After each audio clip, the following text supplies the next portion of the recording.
Good evening, everyone. Let the Brookhaven Borough Council Popeye's Restaurant Conditional Use Hearing Meeting come to order. Mr. Wilbur, you give us a roll call, please.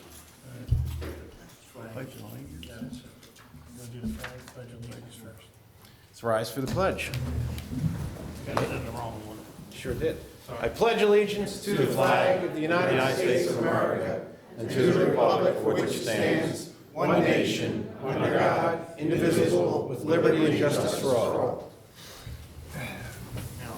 That's all right. Mr. Wilbur, would you give us a roll call, please? Mr. Heller. Present. Mrs. Fuchs. Present. Mrs. Heller. Present. Mayor Leslie. Present. Mr. Vasquez. Present. Ms. Wicki. Present. Mr. Pappas. Present. Mr. Gilroy. Present. Mr. Wills. Here. Mr. Catania is not here. Mr. Wilbert's here. Ms. Will's not here. Chief is not here. Chief's not here. All right, roll call. Thank you, sir. At this time, I will turn the meeting over to Borough Solicitor, Mr. Jay Wills. Thank you, Mr. President, and good evening, ladies and gentlemen. On or about April the 19th of 2021, RSI Brookhaven Properties, LLC, a Pennsylvania limited liability company, filed a conditional use application with the borough for the subject property located at 4236 Edgemont Avenue, also known as the former TD Bank building. The applicant is proposing to construct a Popeye's fast food restaurant with a drive-through.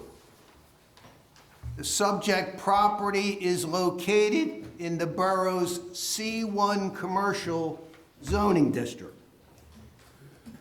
Section 1260.03 of the Borough Zoning Ordinance permits in the C1 Commercial Zoning District a fast food restaurant and/or drive-through restaurant when so authorized by Borough Council as a conditional use. Section 603, subsection C, subsection 2 of the Pennsylvania Municipalities Planning Code authorizes Borough Council to allow or deny a conditional use application following a public hearing, hence this evening's hearing. Now, for the benefit of our residents who may have a legitimate inquiry into what is a conditional use or a conditional use hearing, I offer the following explanation. A conditional use is a use that is appropriate in terms of the public health, safety, and welfare of the zoning district in which it is permitted, but is subject to specific standards and more detailed and formal review. The MPC authorizes Borough Council to hear and decide upon an application for conditional use in accordance with the standards contained in the Borough Zoning Ordinance, provided that the specific application of the use would not prove injurious to the public interest. The MPC gives exclusive power to Borough Council to render a final adjudication on an application for conditional use. Now, in considering a conditional use application, Borough Council is acting as a quasi-judicial body.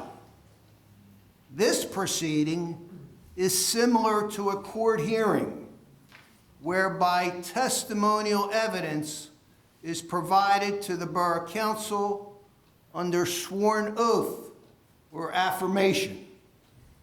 Exhibits will be marked and identified, and where appropriate, entered into the evidentiary record. There is a court reporter present who is transcribing verbatim every word that is spoken here this evening. Every witness presented by the applicant will be subject to cross-examination and/or questioning by Borough Council and members of the public. At the conclusion of the applicant's case in chief, members of the public will be given an opportunity to testify either in favor of or in opposition to the application.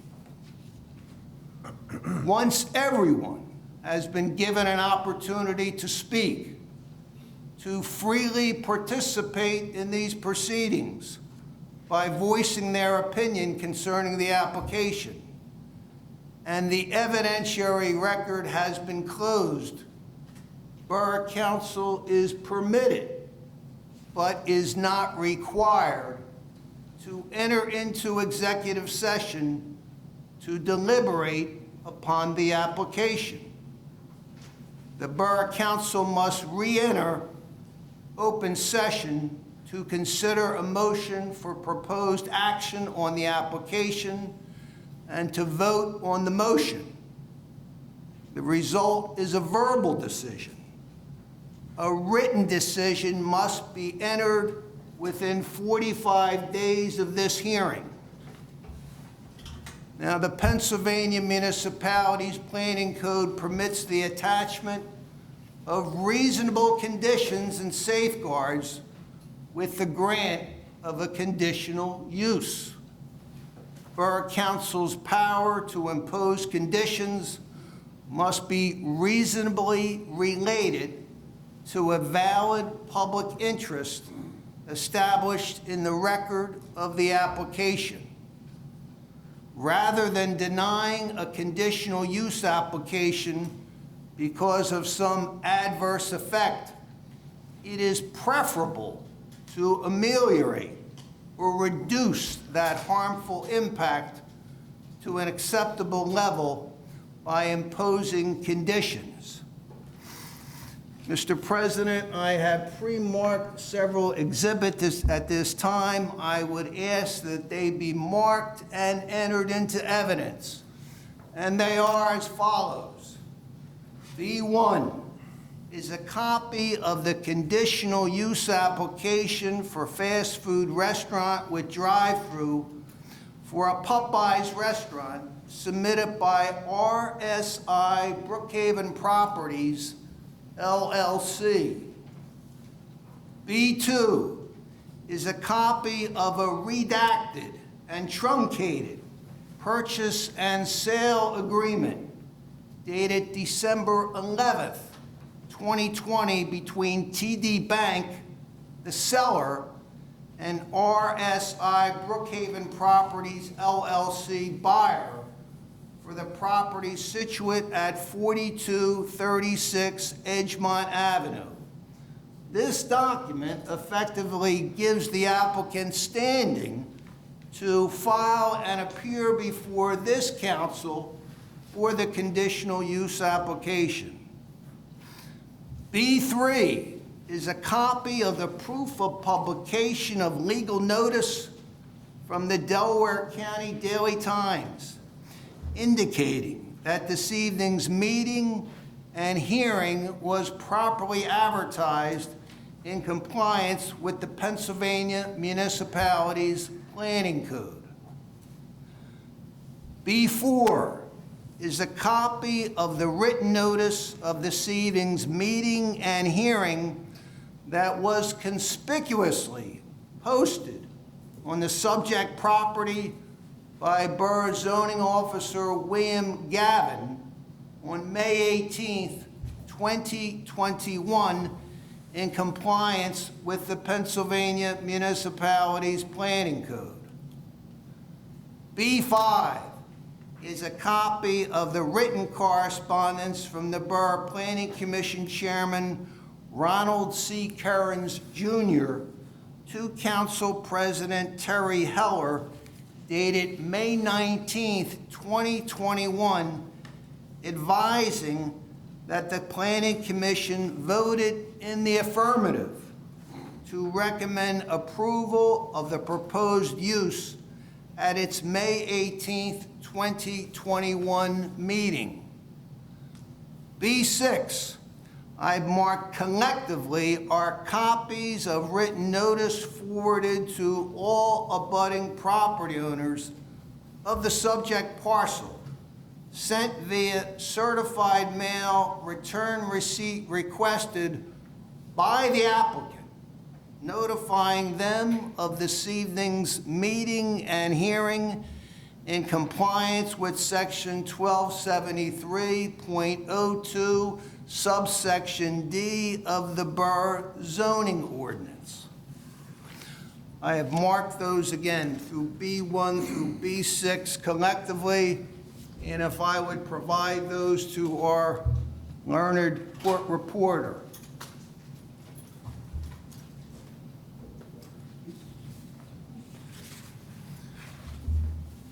With those introductory comments, I believe the applicant is represented by counsel. Sir, would you stand before this board and identify yourself for the record? And if you wish to make a brief opening statement, you may do so. Thank you, Mr. Wills. Good evening. For the record, my name is Joseph E. Bryan, but as most of you know, everyone calls me Skip. I'm here representing RSI Brookhaven Properties, LLCs, whose principals are Morgan Costantidis. There. I'm working on that one. And for a little while now. And Robert Hill, who I'm sure you know from the shops at Brookhaven. Mr. Wills, I do have the original, I marked A11, the original notices to the property owners abutting the property that we sent out. Would you like them? The original actual return receipt? I would hold on to the original, sir. So that's A11 on the applicant's exhibit list. I also marked, since you were so thorough, on A1, the purchase and sales agreement redacted first and last page, the same way you did, and I would have Morgan stand up, be sworn in, and verify that that is the document, if you so desire. Okay. Is he going to present you as the first witness? I'm going to bring her in as a first witness, but I have an opening statement first. Please. I just want to get that out of the Yes. way if you wanted to do so. As you know, we are here requesting a conditional use approval under section 1260.03A of the Borough zoning ordinance, as was said by your solicitor, for a Popeye's fast food restaurant with drive-through services on the property located at 4236 Edgemont Avenue in the Borough's C1 Community Commercial District. The property was previously the TD Bank, which is now closed. As you're aware, Popeyes is a national chain restaurant with about 2,000 restaurants nationwide, located in the United States. We believe this use would enhance the borough's commercial corridor, and tonight you'll hear testimony from 4 witnesses. Morgan Constantinotis, I'm working on it, Morgan, of RSI Brookhaven Properties, who will verify standing through the agreement of sale. 2 is the project engineer, Jeff Bevins of Bulwer Engineering. He is the project engineer that has worked on numerous projects here in the borough, and we have him now working on the Popeyes with us. 3 is the project traffic engineer, John Witchner, McMahon Associates, about circulation and access. And 4 is Popeyes representative Lawrence Ben Sasset on Popeyes operations, so you can know exactly what a Popeyes restaurant does. The testimony of these 4 witnesses and the exhibits we present will establish that our proposed development on the site satisfies the criteria of the conditional use approval listed in the Borough zoning ordinance as outlined in section 1282.01. Also, I think you will determine that this project, much like the improvements that Mr. Hill and Ms. Constantinides have done in the borough in the past, will be a welcome addition to the borough of Brookhaven. Pursuant to section 1273.02, to begin this evening, I've entered the exhibits as Exhibit A11. And with that, I would ask Morgan to verify, be sworn in, and just verify that that is the redacted agreement of sale with TD Bank. Is that correct? Would you like to swear her in, please? I usually swear the witnesses in. Stand up, please, hon. Stand up. Would you state your full name and spell your last name for Morgan, the record? into the mic, please, Morgan. Yeah, thank you. Morgan Catherine Constantinidis. Raise your right hand, please. Do you swear or affirm that the testimony you're going to give this council is the truth, the whole truth, and nothing but the truth? So help you God. Do. All right. Morgan. Konstantinidis.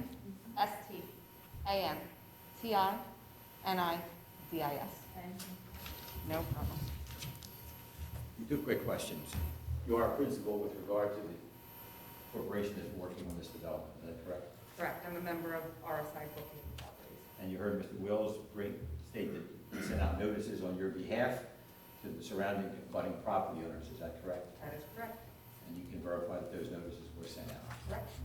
No further questions, Mr. Wills. All right. Does Borough Council have any questions for this witness? No. Do any members of the public have any questions for this witness? Step on Yes, up, sir. Would you state your full name for the record? He needs to use the mic, we're recording. The public won't hear it. Yes, my name is Rafael Hernandez, And your address, sir? 23 West Maple. And your question for this witness, sir? The question is, abutting properties, does that just include the park, the funeral home, and the transportation business, or the neighbors behind that? I believe there's a, distance radius that we are required to meet. Okay, and what is that? I don't know that off the top of my head. I want to. So it's abutting property. The statutory language says, sir, all abutting property owners, which generally means abutting that they touch, that they're contiguous, that they're next door. That is generally the synonyms, what we generally refer to as an abutting property owner. Right, So I understand the term. I have looked at the various certified mail correspondences that went out, and I believe, in my opinion, they have complied with the borough zoning ordinance under that particular provision. Okay, so any neighbor next to that has zero input? When you say zero influence, Zero input into what No. might be going on. everybody has potential influence. Any members of the public have an opportunity to present and be heard at this particular hearing. As I indicated in the exhibits that I introduced in the evidence earlier, this particular hearing has been advertised in the Delaware County Daily Times twice to notify the public. I believe this hearing was also advertised on the borough's website. All right. Have any other questions for no this further witness, questions sir? As far as that is concerned. All right, great. Thank you, sir. Thanks, Raf. Does anyone else have any questions for this witness? Step on up, please. And ma'am, would you state your name and address for the record? It's Michelle Bradley, and I live at 4201 Mount Vernon Avenue in Brookhaven. All right. I Miss- also live behind where you're proposing to place this Popeye's chicken. Our major concern is traffic that we currently don't have. Yeah, I get to tell you how we feel. You're putting in something that we don't want. No, hold on, Miss Bradley, just hold on. Like I said, you're going to be given an opportunity to testify. Right now, and again, my question to you is, do you have any questions with I wanna regard know to why. that young woman's I know you're testimony? saying that like it's a certain radius and a certain distance. Yes. Those letters should have come to us as residents because our street is a dead-end street. We should be taken into consideration as far as that goes for property distance. We're the ones that are going to be sacrificing everything. And that is something that is not realized because you're only looking at the front picture and the business is next to it. I think it is something that should be reconsidered in our favor. We already have enough issues with McDonald's, and robberies that go on there and transpire, and they sit outside of our homes. Yeah. And that does not get handled. All right. So I really think it should be reconsidered on how far, when these businesses are applying for applications, how far it goes. I know any of you, if you had zoning out back of your home, you would not want this out back of your home to be continuous. I do feel that we had the right to know and be considered when all mailings were officially going out as residents. Anybody here still read the Daily Times? Not really. I do peruse our website, I do peruse our Facebook. Majority of Americans, that's where they're finding their information, is on the web. I know it's still a legality that you have to have it in print. It should be in several places, as well as being mailed to residents that's going to affect. And Ms. Bradley, do you have any additional questions for the witness? All right. Now, because you've testified a little, I have to give the opportunity to the attorney over here. Mr. Bryan, do you have any questions that you'd like to offer this witness in cross-examination? Because, quite frankly, some of her statements were testimony. I understand that, and I think the testimony... Skip, step up to the mic, please. I think the testimony was more about what she believed that the zoning ordinance requires in the sense of notice, and her comments about the Popeyes restaurant proposal. But I will say this, she's here. So somehow people did get notice, whether it was in the newspaper or whether it was by word of mouth. But we did fulfill the requirements of the borough ordinance with regard to notice.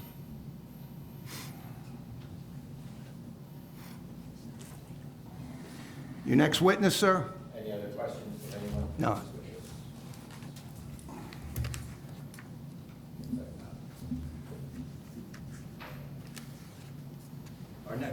Our next witness would be Jeff Bevins of Bowler Engineering. Would you swear him in, please? Come on up. Mr. Bevins, would you state your full name and spell your last name for the record? Jeffrey Bevan, B-E-A-V-A-N.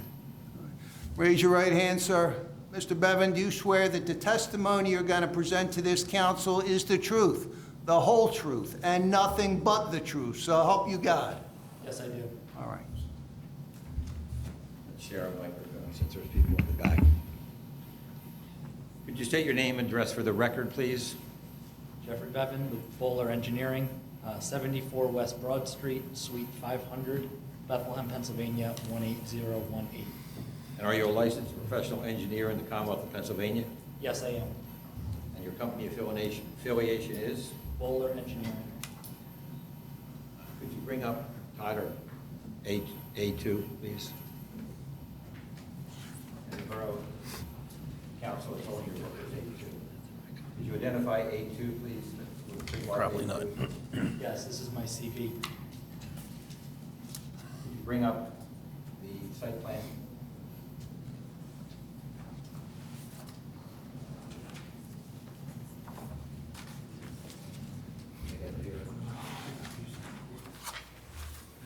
Yeah, hand that to him.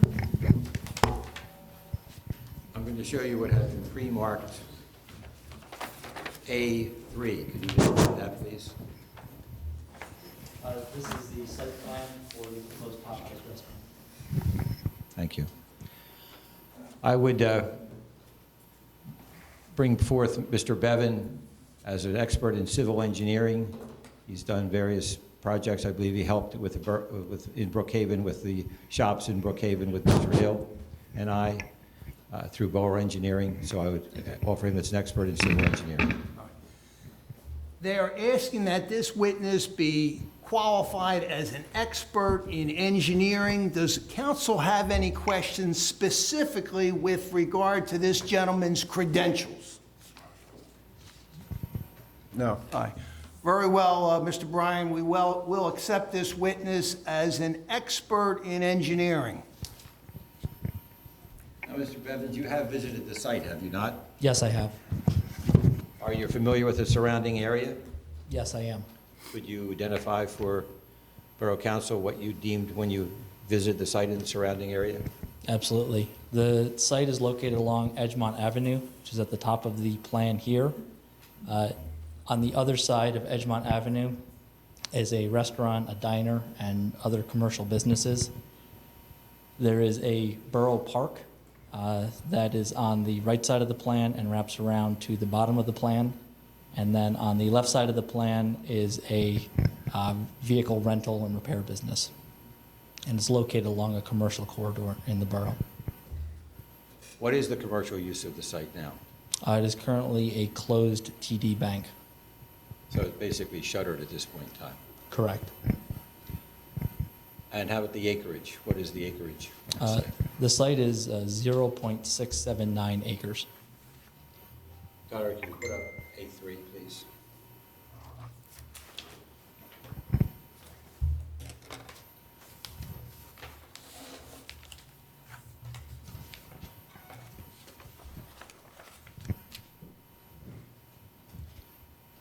You prepared that site plan, did you not mark A3?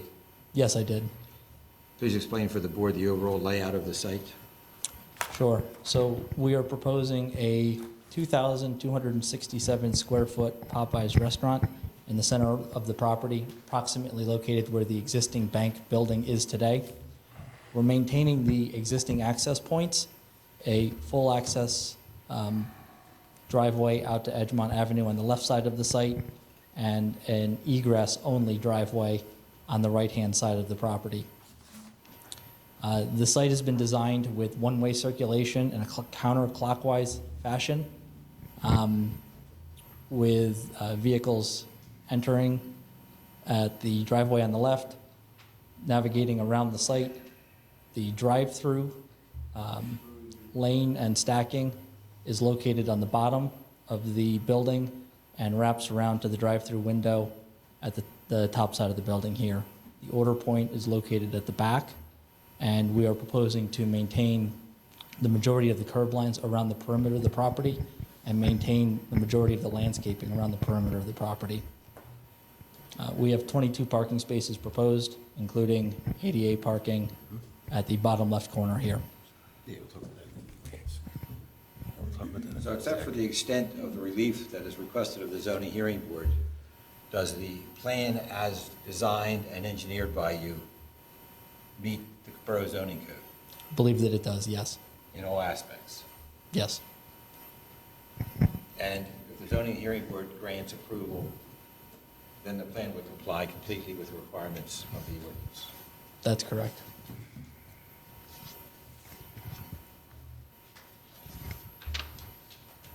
I'm going to ask you certain questions about the compliance with the specific criteria for conditional use in the zoning ordinance. Are you familiar with the ordinance in section 128201 with regard to the conditional use criteria? Yes, I am. You and I reviewed that over the phone together, did we not? Yes, we did. Is the size, shape, and placement of the proposed building similar to the other buildings in the C1 district? Yes, it is. Is the proposed building taller than buildings on the surrounding properties? No, it's generally consistent with the buildings that are along the corridor, which are primarily 1- and 2-story buildings. Please point out the drive-through area, parking, ingress, and egress, please, that you testified about.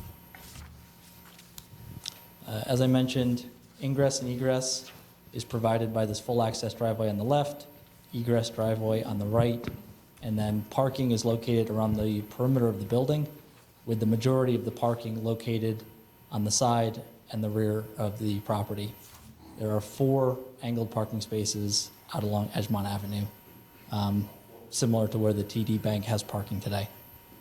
Tyler, can you put up A4, please?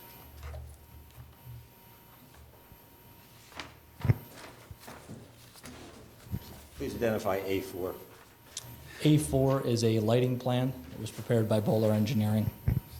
Explain to the audience and the board what is a lighting plan. So a lighting plan is a design for lighting fixtures that are proposed on the property. We are proposing 6 light poles around the perimeter of the site that are shown on this plan. And then the what look like dots on this plan is a photometric grid that shows the lighting intensity levels across the property and then onto adjacent properties. And what are those levels? So we have the required levels within the site, minimum, I believe, 1 foot candle in the parking and the, around the building. And then we meet the borough ordinance requirements for spillover at the property line, which I believe is less than half a foot candle. And what does that mean? As an engineer, what does half a foot candle mean? That it's very minimal lighting across the property line.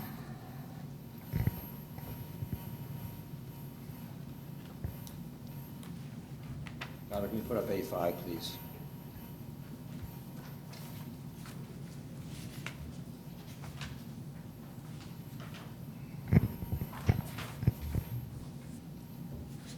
I'm going to show you, I pre-marked exhibit A5A and A5B. Can you identify that, please? Yes, the plan that's currently up there is the landscaping plan that was prepared by Bowler Engineering. And go over with the board the landscaping. Absolutely. So as I mentioned, we are preserving the majority of the existing landscaping and trees that are on the site. Those are shown around the perimeter and called out on the plan as existing trees to remain. 11 trees are proposed to be preserved. We are also enhancing that existing landscaping with shrub-type plantings along the rear property line, along the eastern property line, and along Edgemont Avenue, where currently there's just a grass strip. We are limited in our ability to place too many high plantings out along the frontage due to overhead utility lines, both electric and telecommunications lines. And those lines are there now, are they not? Correct, yes. So they would interfere with the current utility lines along Edgemont Avenue if you planted high trees that grew too high? Yes, they would. So basically, the property is landscaped on all sides, and you're maintaining about 11 of the existing trees that are on site. That is our intention, yes. A5B.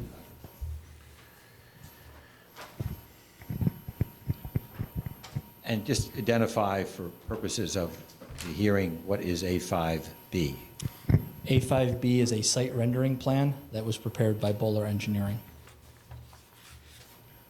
Okay, since I've been doing this for 50 years, it's what I call the pretty picture, is that correct? Yes, it is. So it really shows the gray area where there's going to be macadam or blacktop or parking, and the green area where the landscaping is around the building, and then a brown area where the building exists at this point. Is that correct? Correct. And the U that is on 5B is really the location of the drive-through and this, correct? Yes, it is.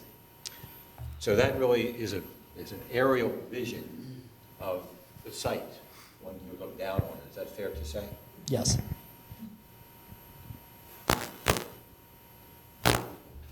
Let's talk about the proposed sidewalk along the northern edge of the property and maintain continuity with the borough's existing pedestrian circulation system. Is there discussion about that? Is that correct? Yes. Yeah, the intention is to maintain the existing sidewalk along Edgemont Avenue and to maintain the existing curb cuts into the site. That sidewalk is consistent with the other properties along that corridor.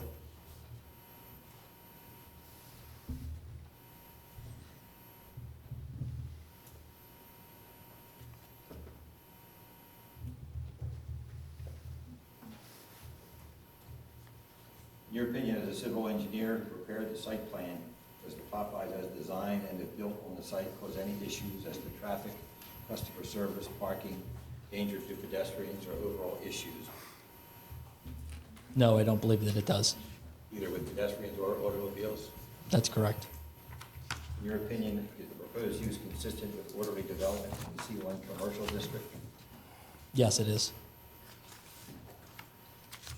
In terms of density or intensity of use, will the proposed development of this site be compatible with the other uses permitted in the C1 zoning district?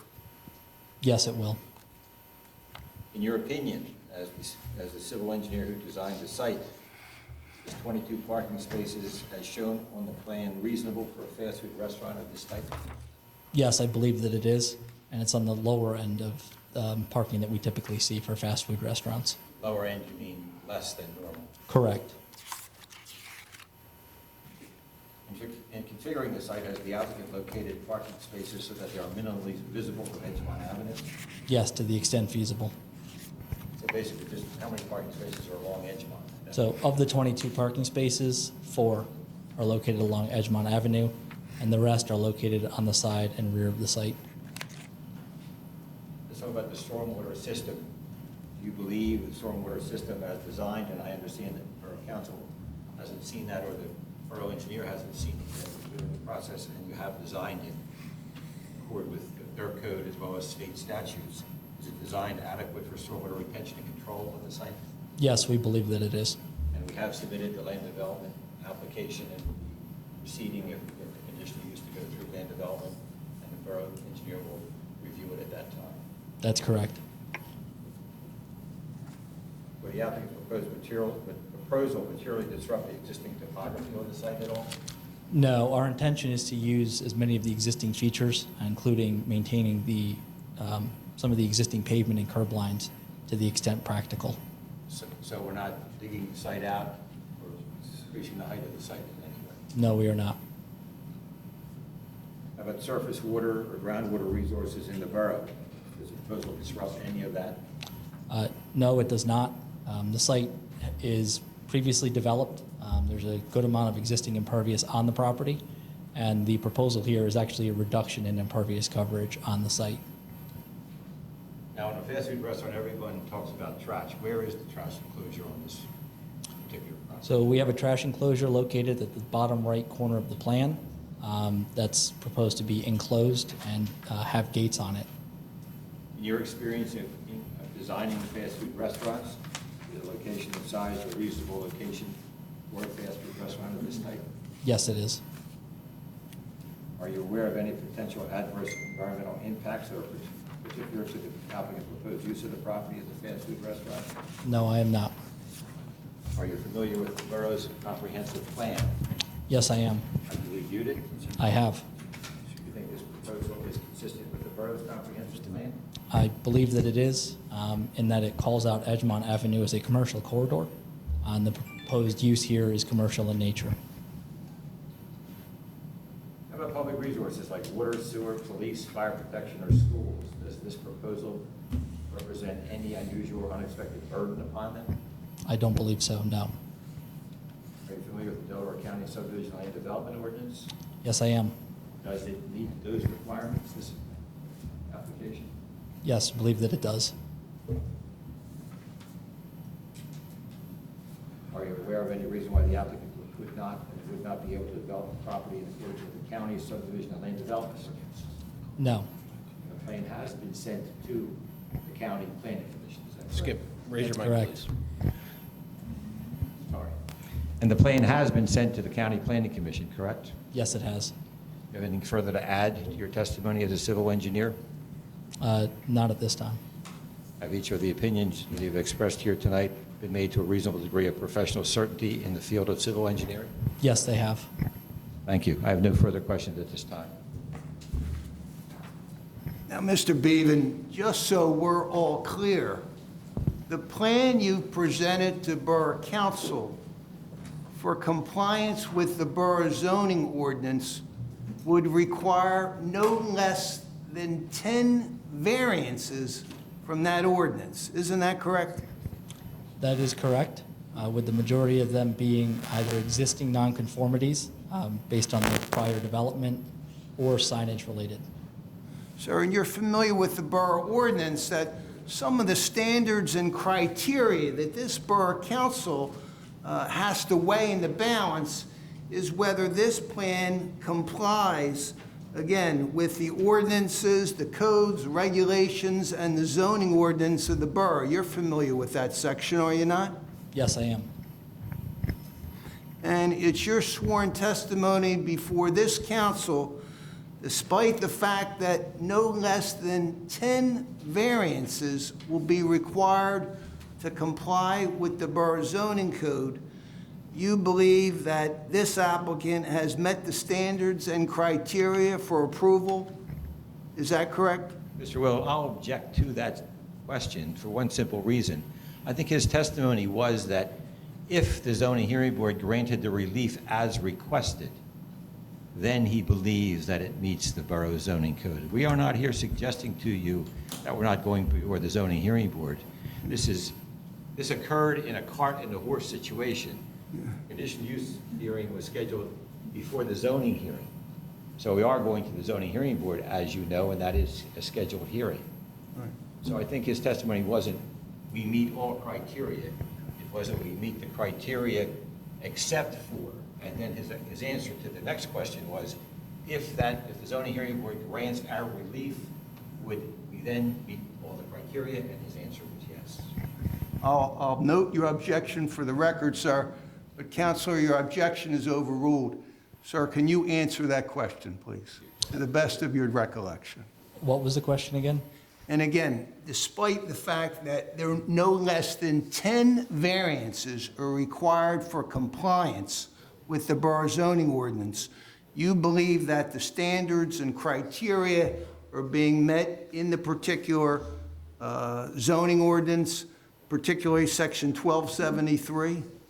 As I noted during my original testimony, if the relief that is requested is granted, then the plan would comply with the zoning ordinances. Okay, so your plan is contingent, we all agree, it's contingent on getting that necessary zoning relief, is that correct? That is correct. All right.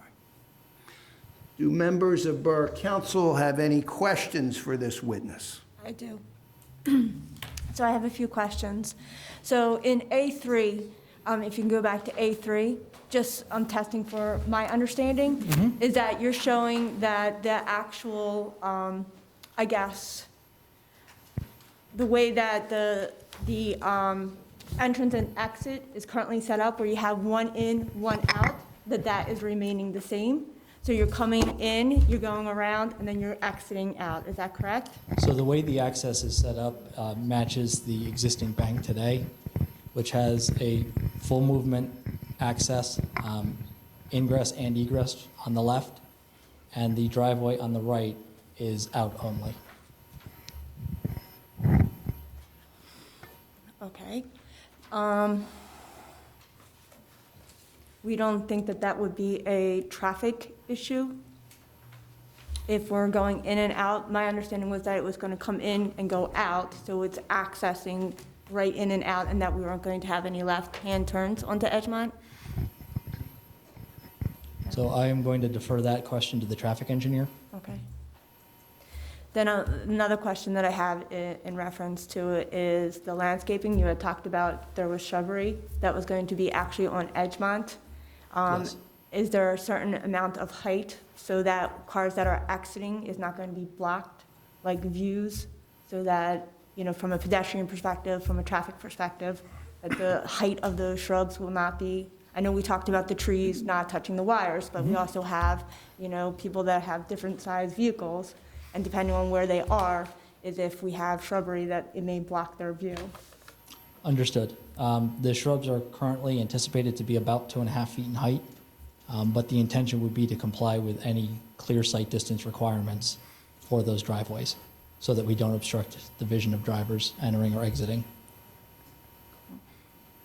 And then my last question is with the lighting. You had said that there is going to be 11 poles. Is that what we currently have at the site now? So we're proposing 6 poles. 6 poles? Yes. And those are proposed to be LED fixtures, zero uplight fixtures in accordance with the borough ordinances. Oh, it was 11 trees, I'm sorry. So 6 light poles, what's at the site now?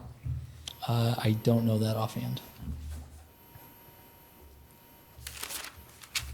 That's all the questions I have for right now. Anyone else have any questions for this witness among the council? I do. We used to go to A5. That'll be easier to answer my question.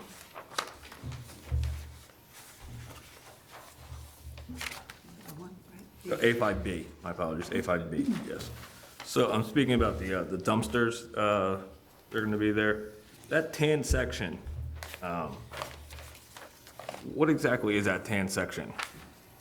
This section in front of Yes. it here, that's concrete. Okay, that's just, okay. Yep, that, How much is the distance between, if you can give me a ballpark, between, I'm really worried about people driving around that. What is the relative distance between the pathway to get around that? Because, you have people who want to go back around. so the drive aisle here is approximately 22 feet in width. And the drive aisle here is approximately 18 feet in width. Okay. So there should be plenty of room for a vehicle traveling around the site to clear that. This actually, and it's a little bit difficult to see on this plan, but the trash enclosure does not extend past the parking spaces. So those light gray lines down there, that's a striping for the angled parking there. Okay. It does not extend past that into the drive aisle. Okay. So most likely, a lot of that tan area is actually freely to be driven over. Yes. Okay. Yeah, it will be a different pavement surface, but it Yeah. won't obstruct any traffic. Okay, thank you. Any other questions? I have one. So the way the parking, spaces are slanted, I'm assuming that this is completely a one-way. You can't pull out right by the exit, you're gonna go out right there, you have to go all the way around. That's correct. Okay. That's all I got.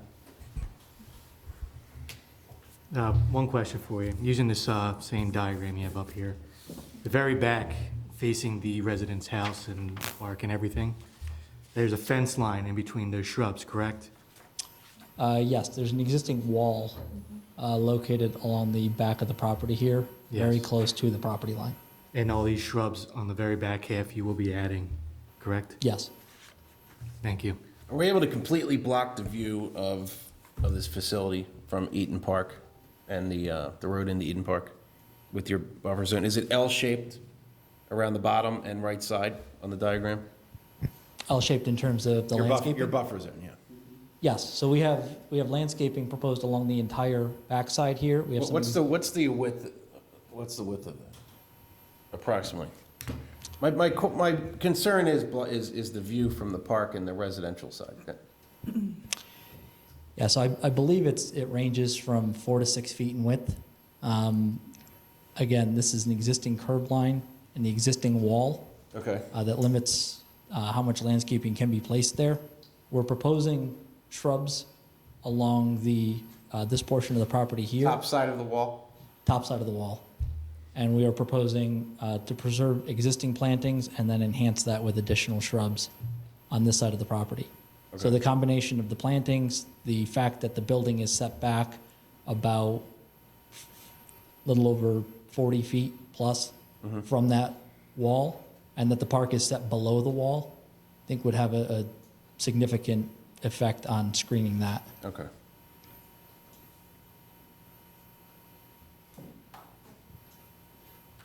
Any other questions for this witness from council? Do any members of the public have any questions for this witness? Come on down.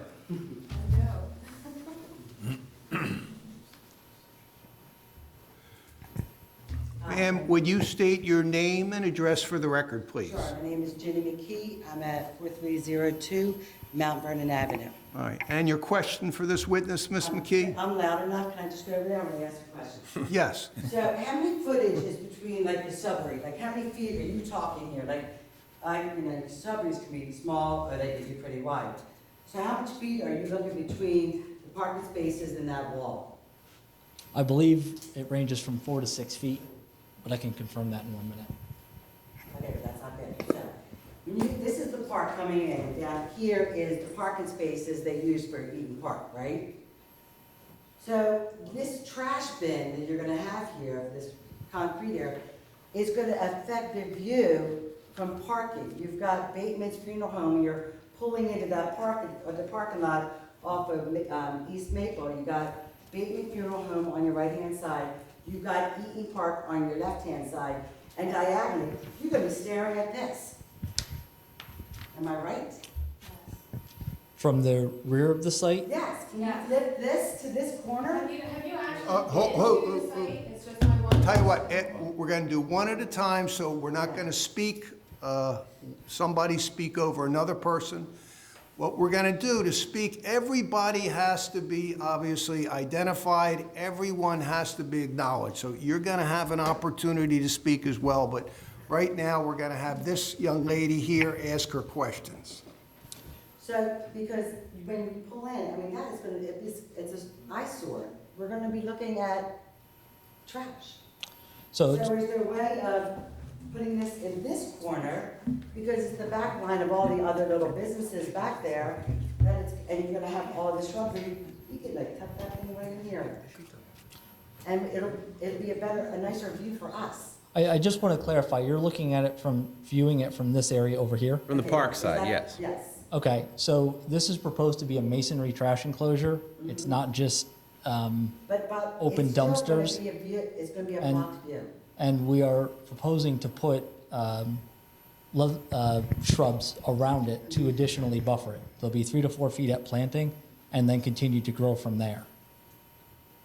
I mean, so it's not, you won't be looking into the trash enclosure, it will be the back of a masonry I enclosure. guess from right now, when you pull back there, is an openness of some sort, even with the building there. If we could keep that open at that end still, I don't know why you can't move it just over here. It's a little tucked away a little more. Well, if we could pause, we could get a Google image up that'll show. Sure, go ahead. So, Miss, what we'll try I'm to do. just saying that, I mean, it's a, We'll get Okay, an image of Google Earth up, because it actually goes down that road. Mr. Wills, I believe there's an issue with regard to circulation around the building if the enclosure was put in application. So we have a traffic engineer that will be on and testify. Okay, yes, thank you.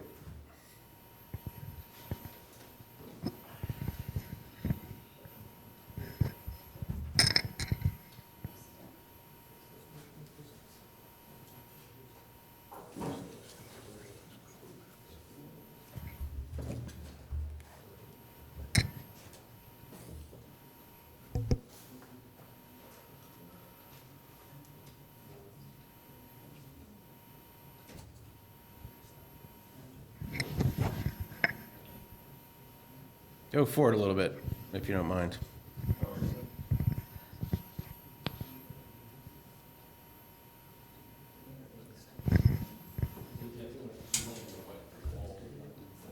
What do you got for us, Jenny? Let us have it. What do you got? All right. so, I mean, I like it out, like we pull in, it's not a bad view. And even behind like the greens and that, you can still see, if we can keep the greens there, and let's move the dumpster into the far corner. It's thicker here, and we're already dealing with crap back there. Just by, Yeah, the business on that side's not exactly, that's all I'll say about yeah. that. So, I mean, from a screening standpoint, obviously, it would be right behind the plantings that are there. Those are to remain. The existing trees on the site in that corner are to remain. So I don't think it would be visible from the park. The reason it was located there was for efficient circulation of the site, and I will defer to the traffic engineer And how on about, that. see, it floods here, all along here. Floods here, it floods, and this is an old map. I don't know what you're looking at. The building's not even there. Is it? It's there. It's there. Really? Yeah, it's there. It's The pretty cool. building has been there No, for, I mean, this side is all old too, because we get flooded with. Tyler, back water up all about along here. 20 feet. Now spin to the left. Yeah, the building's not there. It's not there? No, it's an old map. That's what I meant. There's none of our new structures there. You're So, looking at but something even, that's probably. and that's another thing, so when you have all that trash here, they have to clean it out in the corner and all that, it'll run down, and I will tell you, that when it's heavy rains, there's a lot of flooding that happens all along here, and now we have a building here, I don't know whether, have you been back there, Bob? I have. Yeah, okay, so the building's not there, and the water even catches in here, so that's just gonna add, when they have to clean that area, it's gonna be dirt, polluted water is coming down, like, So from the trash. I'll address that in order. The trash enclosure is enclosed, and there would be dumpsters located in that to contain the trash within there.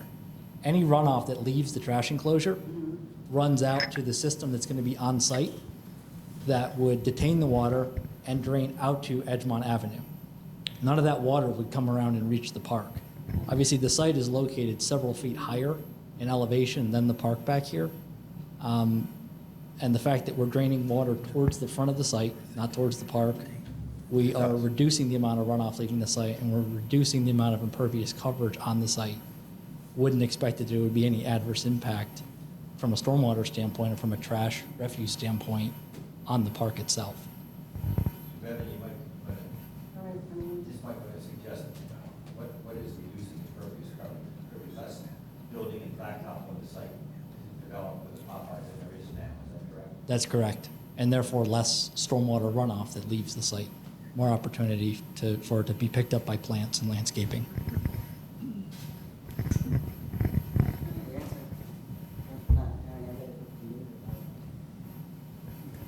Any other questions for this witness, ma'am? No. All right. Thanks. Does anyone else in the audience have any questions for this witness? Step on up to the podium, please. All right. And again, ma'am, just so we create a record here, would you give your name? I just want to be able to be over here. so you can see Absolutely. what I'm talking First about. of all, I'm going to ask you for your name and address for the record. 4201 Mount Vernon Avenue. Great, thank you. All right. So when you're looking here and you're coming in off of Edgemont, you realize that like you have it going two ways, it's only one way. You have parking going here and you have parking in the back. The way TD is now, and they have cars going in this way, it is one car only. Are you suggesting that you're gonna move or knock this building down? Because right now, when you come through this bank area here, and the cars that prior used to go through, it is one car limit. It's the same with our Dunkin' Donuts, it is a one car limit. They did a really great job, putting up a little fence and their stuff for their trash and all that. You can't even see it from the playground. But when you come in here, this is only one car lane. You're proposing to put all this parking back here that will not even fit. So to clarify, the existing TD Bank building is being demolished. Okay. So you're we making this are shifting smaller the than what's building, existing. we are shifting the building closer to Edgemont Avenue, and we are holding and maintaining the curb line along the back. So we're not pushing anything closer to the park.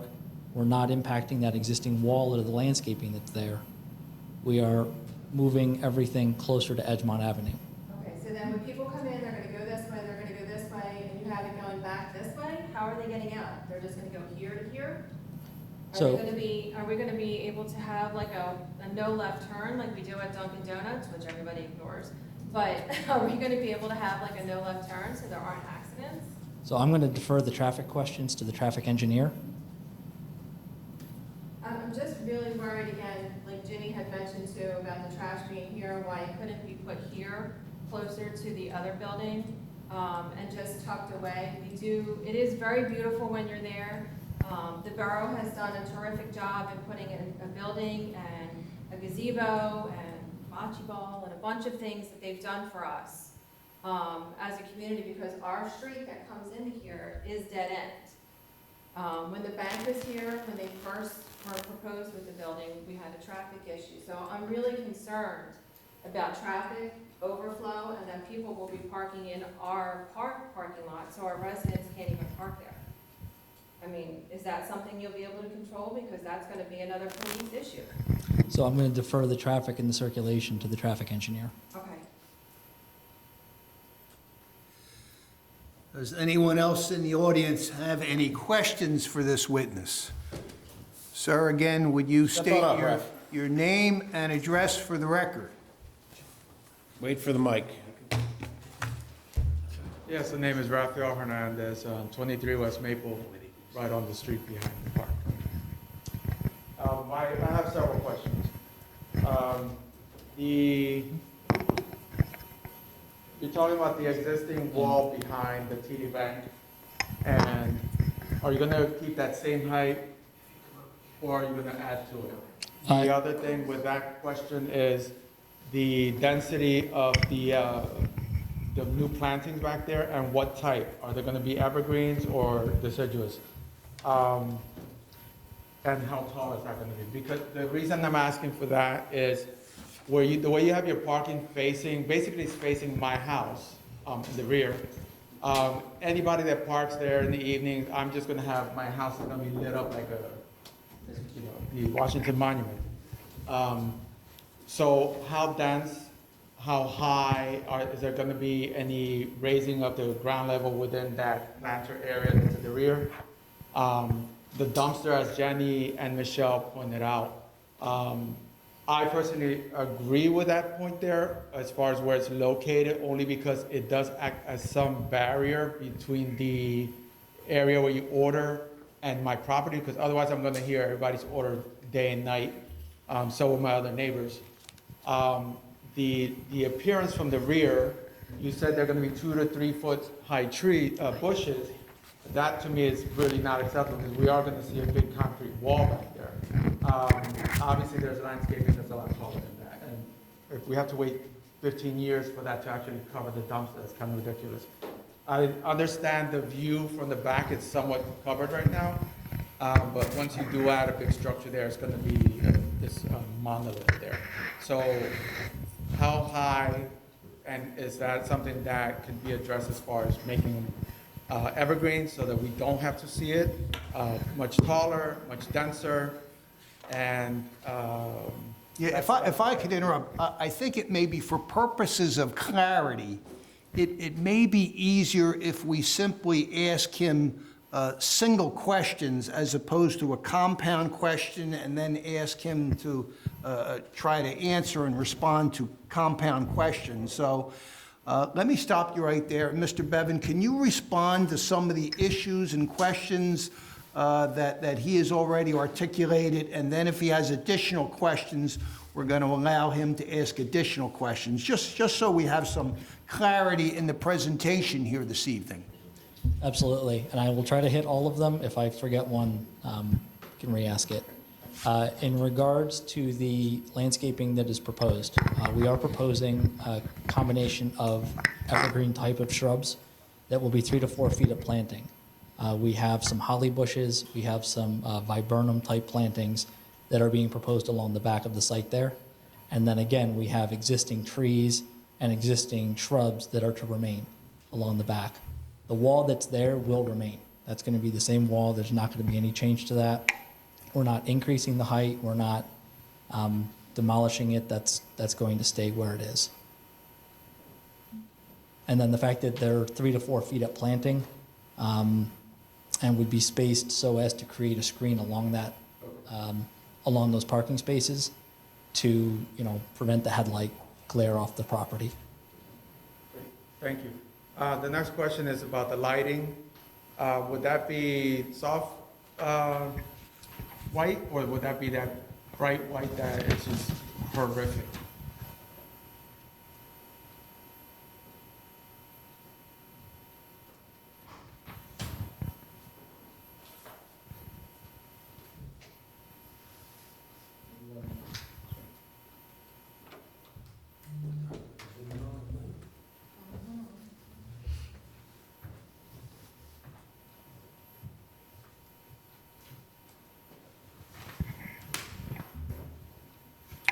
So the lighting that we use is LED. We typically are using like a moderate range. So we're not doing the ones that look almost blue. We're not doing the ones that look yellow. It would be in the middle, closer to like a daylight type of LED fixture. That's the problem with daylight ones, because night vision is actually destroyed by daylight. So if this is a park. At night, there's people that go in there, sometimes you gotta call the police. From where I would be, I won't be able to see what's going on there no matter how bright it is, because the intensity of that light does ruin your night vision, unless you actually walk into the park. By that time, whoever's doing whatever business in there already has seen me, and there's no way I'm gonna even call the council, because they're gonna know who to go after. I live right there, actually on that same street. So, if that could be addressed whenever that, the planning portion goes into effect, to change the lighting so it's not that bright daylight, like So 22 Diamond House across the street, that's horrible. I think just to clarify, that's the lighting temperature, so what color it looks like. The lighting is designed so as to not have any real spillover off the property line. So with the LEDs, we control it to within the property so that it's really directed where we want it to be in the parking lot and not off-site or up into the sky. With that, you said that it would not be uplighting. The light won't be shining up, obviously. Correct. Which is great. However, what degree or what angle would those lights be? Again, would it be affecting our properties? The reason I ask that is because this sits about, 8 feet above the street level behind. That's about right. Right, so now you're adding the 20-foot poles, so you're talking close to 30 feet high. And if you have these things at an angle, we're gonna be flooded out again, into our houses, and it's really annoying. So we what type of don't lighting- have those at an angle. They do have cutoffs at the back so that it doesn't spill behind the fixture. Right. But if the thing is, if the fixtures, I don't know where the fixtures are, you did say it's like 6 of them or 8? We have 6 of them. Or 6 of them. Depending which direction those lights are going, if you have something that's facing, let's say, the dumpster area, and it's lighting up the dumpster area, that's basically pointing a light, it's like shining a light into our house. Could you show the locations of the poles? That would Yeah, be- absolutely. So we have 2 poles, pole located here, that's facing this direction. We have a pole located here facing this direction, pole located here facing this direction, and then a pole located at the front. And we have a pole located here to provide lighting for the drive-through. Right. And how high are those poles? Those are mounted 20 feet above grade. And the landscaping behind there, I know that you said some of the stuff in the front, and I completely understand that because of visibility showing of the site. The rear, how high are you planning along the back? So when it's installed, it would be installed at 3 to 4 feet in height, but would grow higher than that. Obviously, the existing plantings that are to remain are what's out there today. And that constitutes a good portion of this rear buffer here and here. And what we're enhancing is in here, in this area, and then right around the trash enclosure. Okay, great. We have one more, and that would be estimated completion time, if you have that, and what are the variances that they kept mentioning earlier that, Yeah, I think it's. I'm sorry? The 10 variances, yeah, what are? I can provide those to you at the conclusion of the hearing, sir, rather than try to go through all 10 variances. Okay, great. Thank you. Welcome. Thanks, Raf. It's 12, so it's a minute.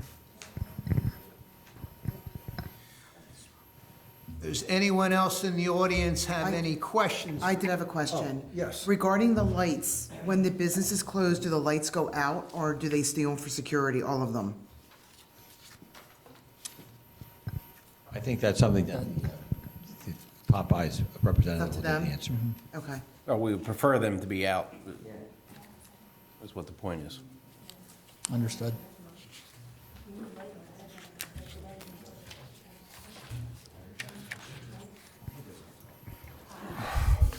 And Councilman and Talking Mr. amongst Wills, yourselves. this is a conditional use hearing, as we know, and you have the right to impose reasonable conditions. We still have to go through land development. So Mr. Catania's office will be reviewing lighting, landscaping, stormwater runoff.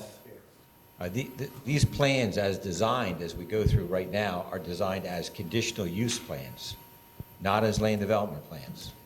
Land development plans will be much more intense. When they were filed here at the borough and sent to the county, they were much more intense, many more packages. There is a full lighting plan that shows a lot more than this conditional use plan. There is a water runoff plan, there's a stormwater management plan. All that is in that package. So even if you were to grant conditional use and impose the conditions as Mr. Wills suggested that are reasonable, we still have to go back and obtain full land development approval as well. So there's many more looks at this plan as it moves through the process, so to speak. Any other members of the public have any questions for this witness? All right. Mr. Bryan, in response to the questions that are presented to this witness by both council members and the public, do you wish to have any redirect of this particular witness? I do not. All right, very well. Sir, you may step down. Your next witness, Counselor. I would call John Witchner, please. Mr. Witchner, sir, would you state your full name and spell your last name for the record? Yes, John Witchner, Wicchner.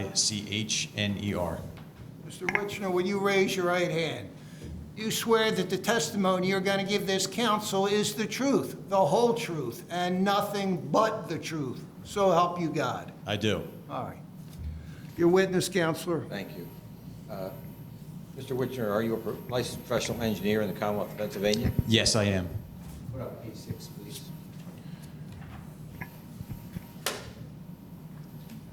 Mr. Witchner, can you identify A6 for me, please? Yes, this is my CV. And have you testified in many conditional use hearings? Yes, I have. Over the course of 20-plus years of my career, I've testified in front of conditional use hearings as well as zoning hearing boards. And could you name a couple of municipalities in which you testified in Delaware County? Radnor Township was probably the last location. I was also involved with the shops at Brookhaven right down the street as well. I've been accepted as an expert witness in approximately 60 municipalities in eastern Pennsylvania. And you've been hired by RSI Brookhaven Properties LLC as the applicant's traffic engineer. That is correct. I would offer Mr. Witcher as an expert in traffic engineering. And Mr. Witchner, have you testified as an expert, and have you qualified as an expert as a traffic engineer? Yes, I will make that distinction. I have qualified as an expert witness in the field of traffic engineering in over 60 municipalities in eastern Pennsylvania. Very well. Again, do any members of the board have any questions with regard to the expertise of this particular witness if we qualify him as an expert in the area of traffic engineering? I have none. Very well, Counselor. He has been so qualified as an expert in the area of traffic engineer. Do up A3, please.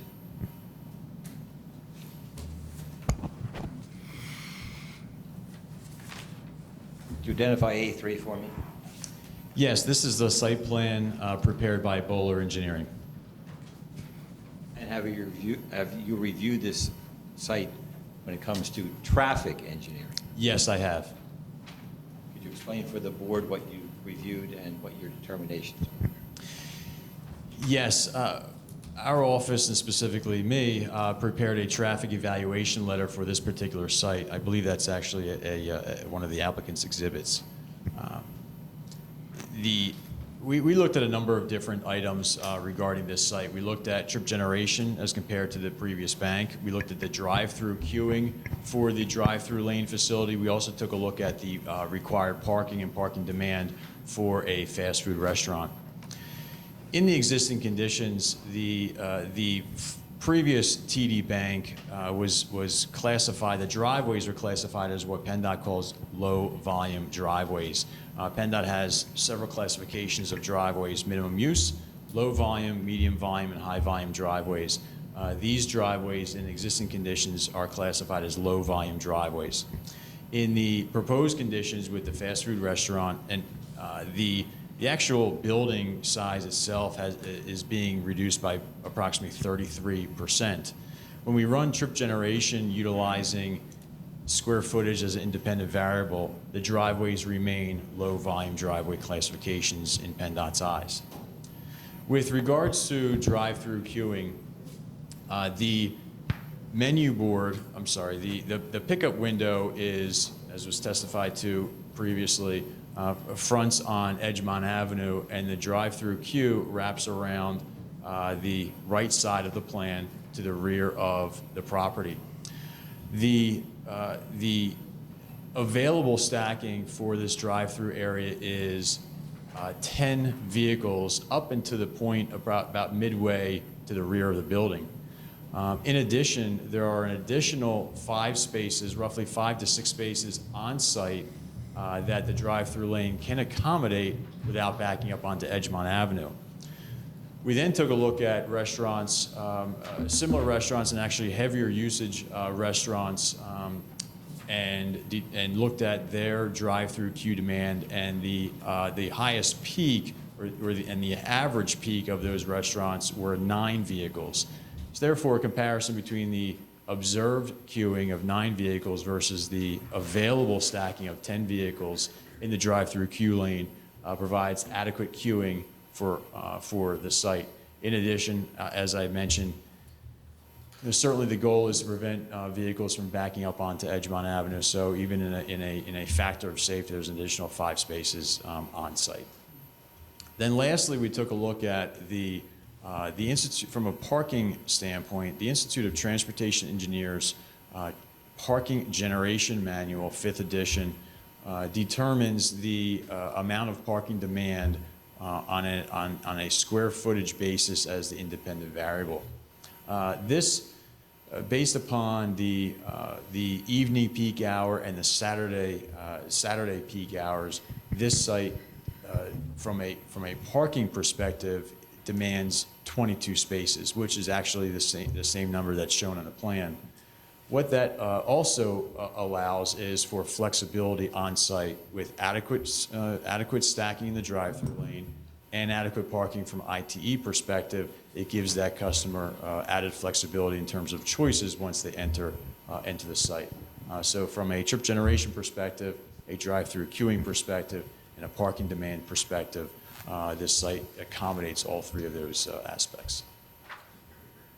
Could you put up A7, please?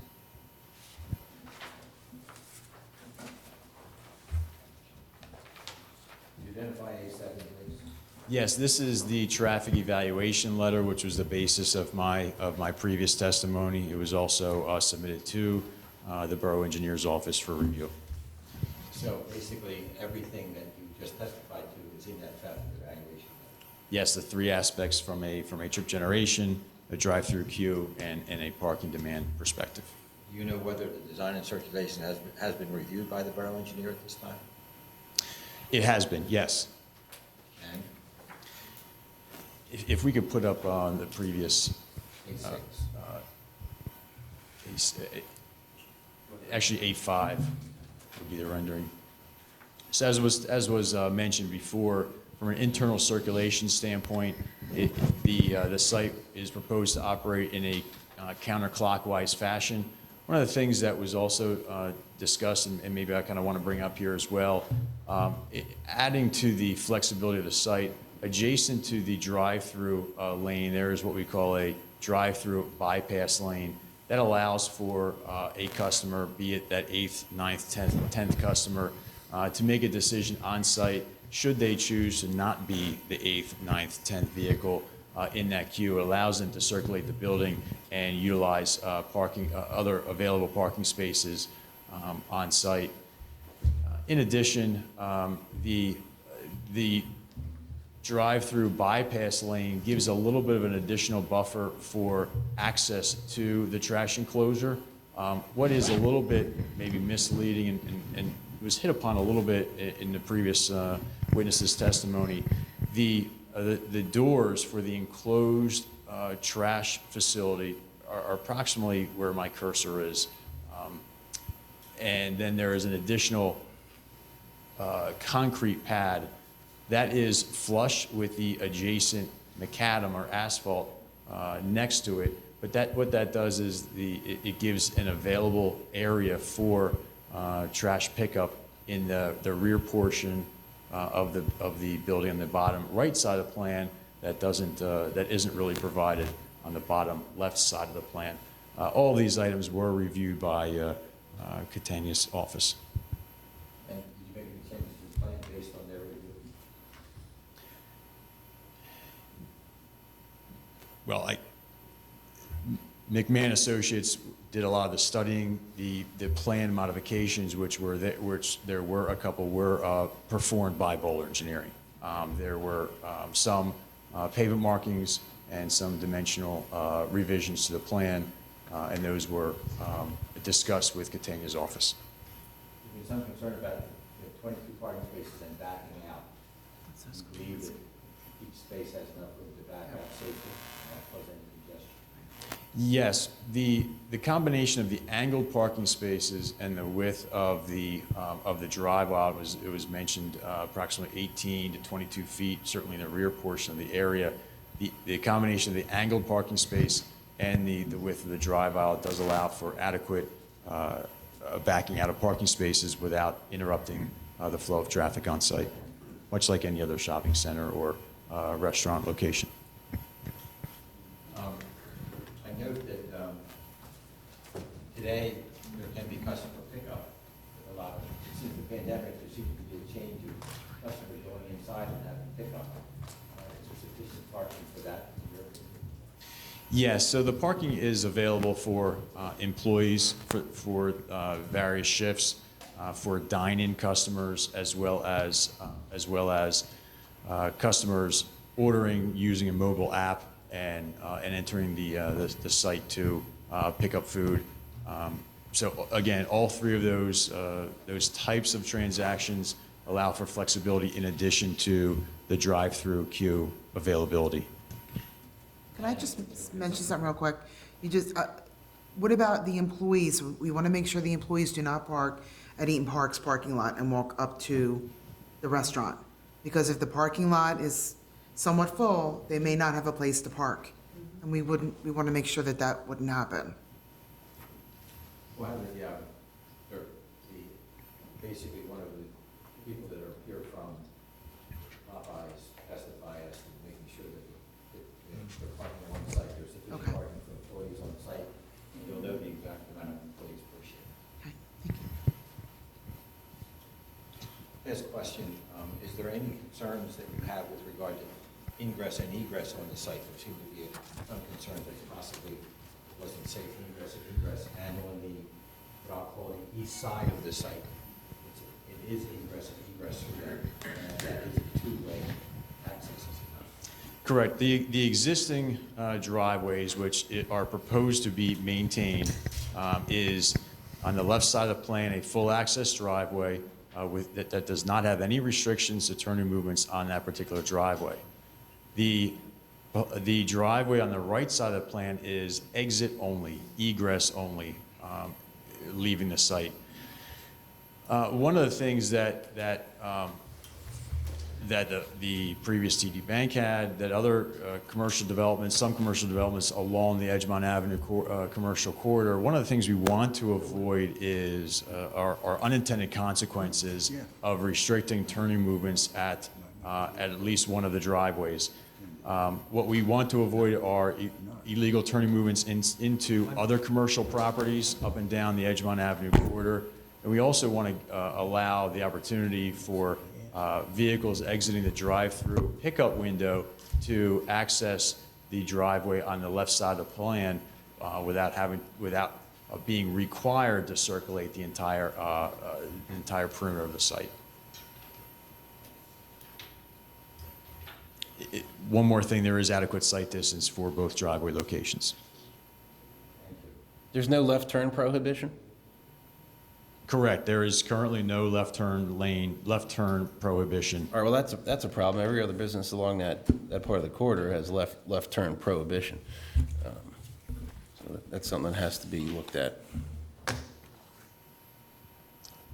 The driveway as currently existing and permitted by PennDOT allows alternate movements at the driveway on the left side of the plan, and on the right side of the plan is an exit-only driveway, which does allow right turn exit movements and left turn exit movements.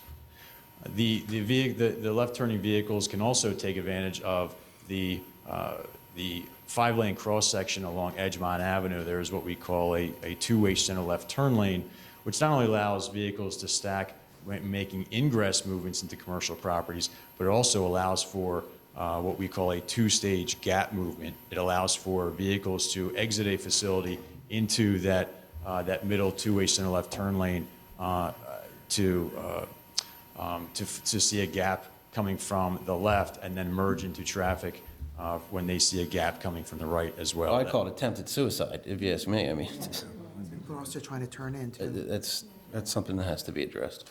All right, continue, please. Could I get a definition of, or PennDOT's guidance on low-volume driveways? Absolutely. So there are four classifications of driveways that I had mentioned before. From a daily trip perspective, 0 to 50 daily trips, and that would be 25 entering and 25 exiting. 0 to 50 is what PennDOT calls minimum use driveways. 50 to 1,500 trips per day, and again, 1,500 would be 750, maximum 750 entering, 750 exiting. Those are low volume driveways. Medium volume driveways would be 1,500 to 3,000 trips per day, and then high volume driveways would be greater than 3,000 trips per day. Thank you. On that same note, you basically said that PennDOT classified this as a low volume when it was a TD Bank. Has it been reclassified, or do you have to submit paperwork to PennDOT to have it reclassified again? So based upon the industry standard is using ITE trip generation. From an ITE perspective, and again, this building is now 33% smaller after the demolition and the construction. The site itself generates approximately 1,146 trips per day. Again, under that 1,500. The PennDOT's trigger for reopening permits are usually three different triggers. One is whether or not work is being done within the right-of-way, which none is proposed. The second is if the driveway classification changes, which it doesn't. And the third is a change of use. This is commercial to commercial. So in PennDOT's eyes, any additional permitting is not required. Okay, so PennDOT classified it at one time because it was a bank. But now we're changing everything. Even though the building got smaller, does not necessarily mean that the traffic got smaller.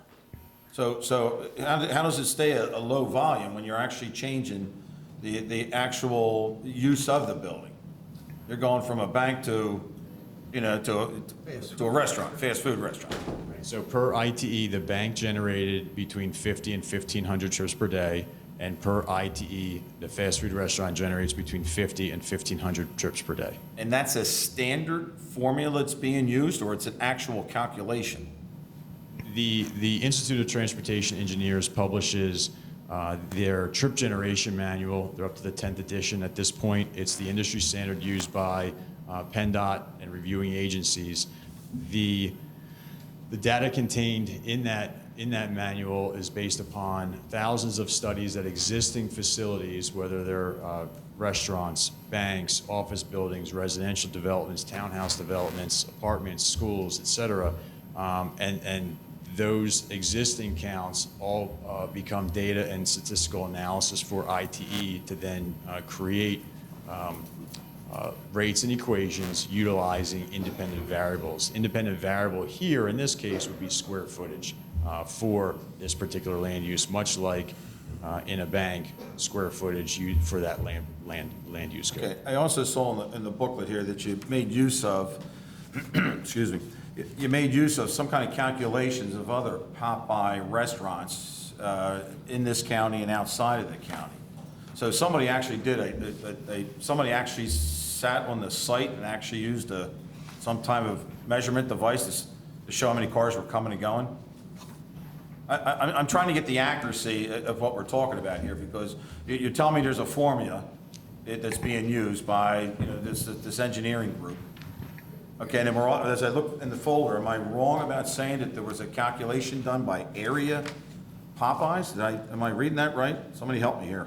I have not studied any area Popeye specific to the Philadelphia metro region. One of the things that ITE has is many, many more fast food restaurants throughout the country. For example, I guess on page 2 of 7, on page 2 of the traffic evaluation letter.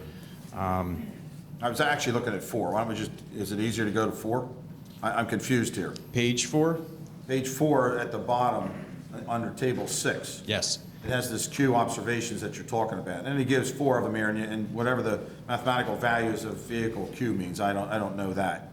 Yes, so the The drive-through queue observations were actually done at restaurants that have a higher demand of the drive-through facility than Popeyes. So what we've typically seen is that Dunkin' Donuts restaurants in the morning peak hour is one of the highest drive-through queue demands of any restaurant in that industry.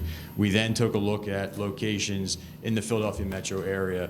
And of all the observations that we've seen, we have nine queued vehicles as the highest observation in a very intense drive-through use facility.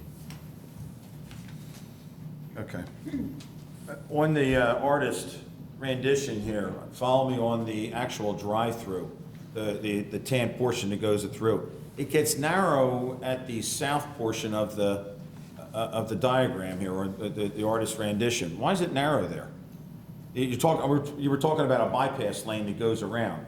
Yet the tan portion starts off wide, and as it gets to the southern tip there, it gets narrow. I guess that's the actual drive-through menu board or speaker? On the right side. Here, let me just help you. Right here. We start out here wide, we come around here, we get smaller. It's Yes. a little different on ours in our book. I think it's Is the way it? that just may be- it's displayed. It may be the resolution of Okay. the projection. Okay, so it's equal distance of whatever footage you have there that goes around. Yes.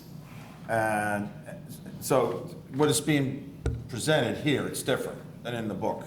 Okay, I'm looking at the book now and it shows that it's right. Okay, thank you. The entrance at the top, if you're on Edgemont Avenue, the two-way entrance, that's remaining the same distance that was right as we have right now with the TD Bank? You're not changing the curb lines? That is correct, yes.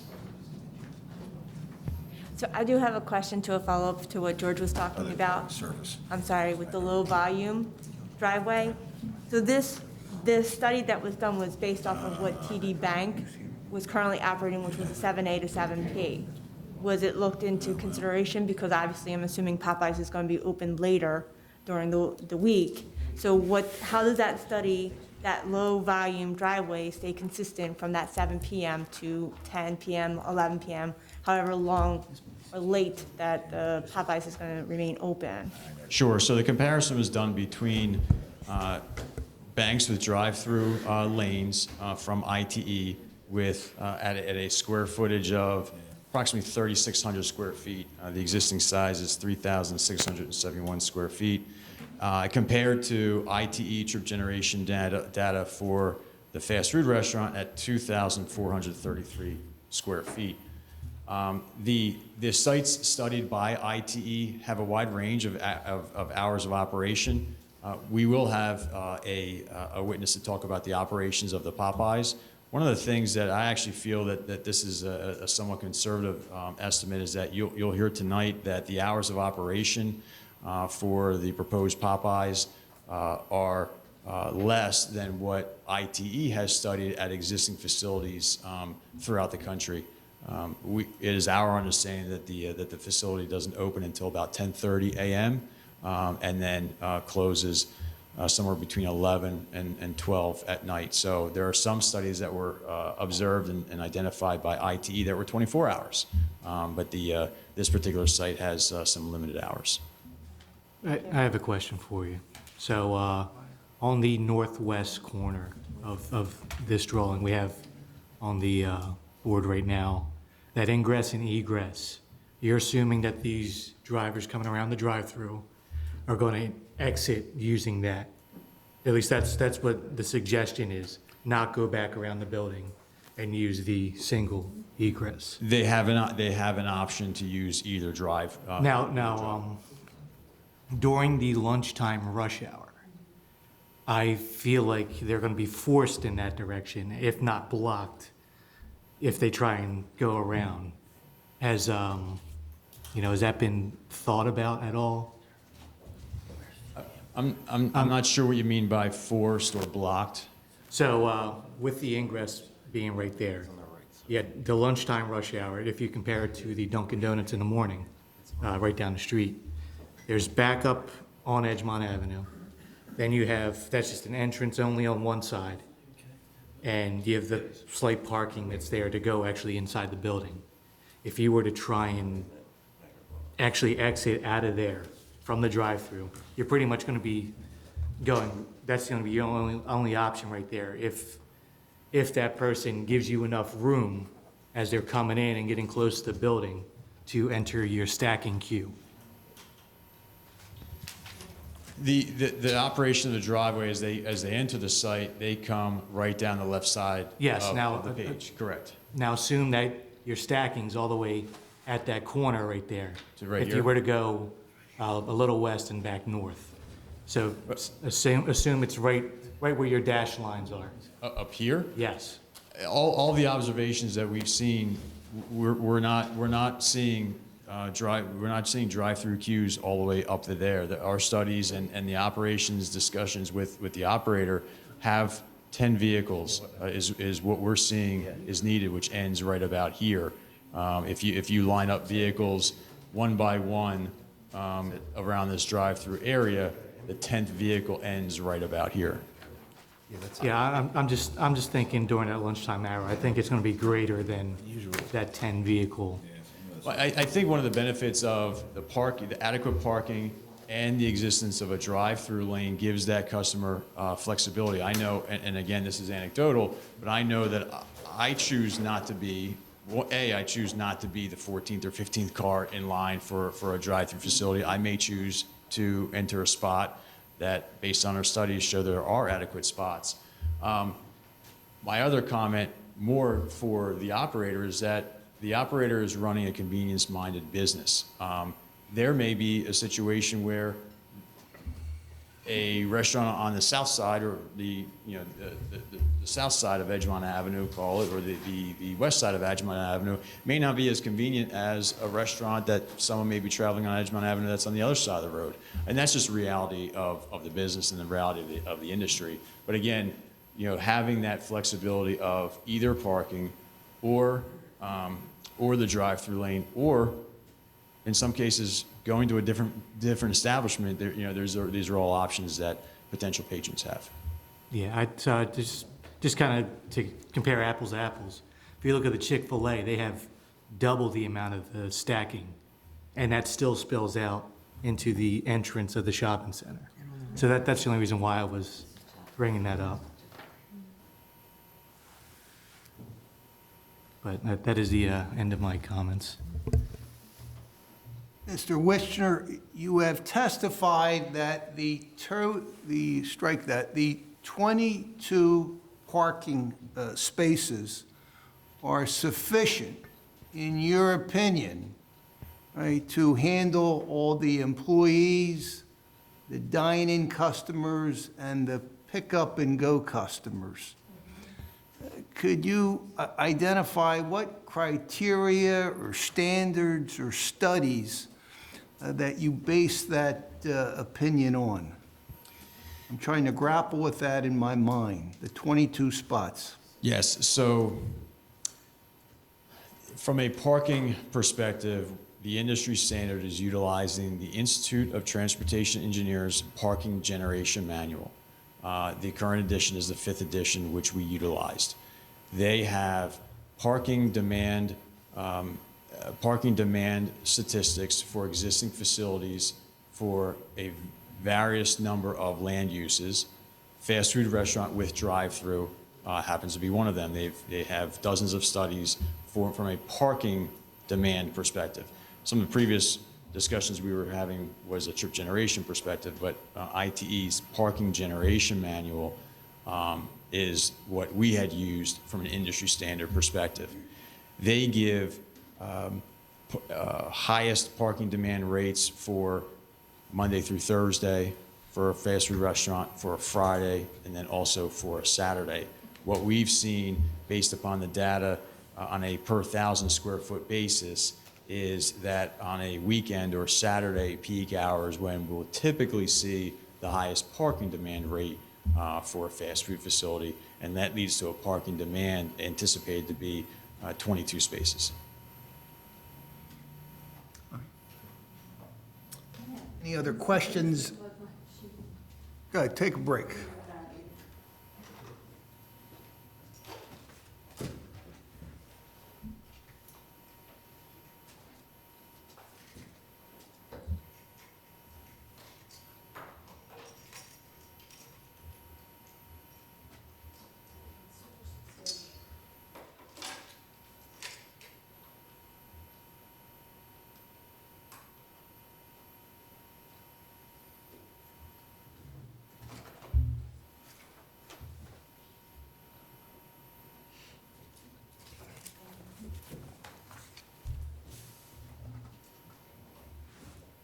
Good to go, Maria? Does any other council members have any questions for this witness? Very well. Is there anyone in the audience that has any questions for this traffic engineering expert?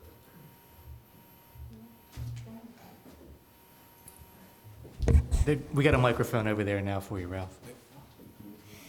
Should have just put it on my seat. Again, the protocol, name and address for the record, please? Yes, sir. It's Rafael Hernandez, 23 West Maple Avenue. Yes. My question is whether a traffic study was done as far as the accident that we do have in Brookhaven, using that turning lane, that sudden turning lane. I know myself when I come out, the TD Bank, because I was a regular customer there, if I needed to make a left-hand turn, it is, like Terry said, that's basically trying to commit suicide. So you're here proposing that you keep those same lanes the same width. I've never used the left-hand side because it was a nightmare, even though legally I wasn't supposed to use the one on the right-hand side to make a left, but it was actually safer. I understand why you have it there. I understand why you have the exit on the right-hand side for your trucks to exit easily. However, every single customer that comes through the drive-thru is not, we all know, and anyone in here knows that we're not gonna go, oh, there's an exit, but let me just go completely around the entire building and come out the other side. That's not gonna happen. I don't understand, and maybe you could clarify why. I understand as far as cost, keeping the aprons the same width and whatnot, and the curves. But I don't understand why you just, besides that, the cost, why you can't just widen that a bit to make it safer to enter and exit, especially everyone in here knowing how Brookhaven Road is coming in and out. All right. Let me stop you right there, sir, just so we don't get into compound questions again. The first question by this gentleman, was there a traffic study done?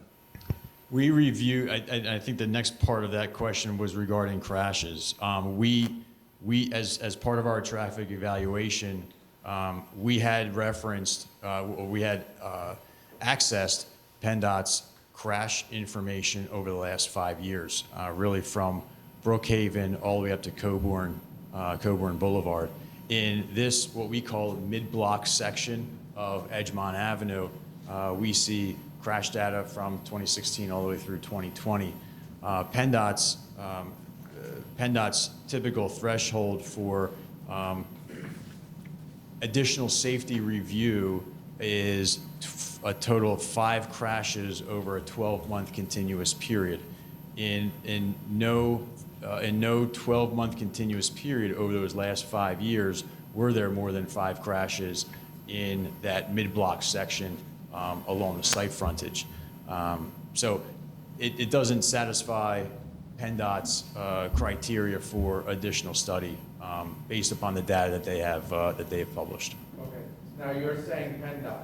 However, I don't know if maybe somebody can lighten me here.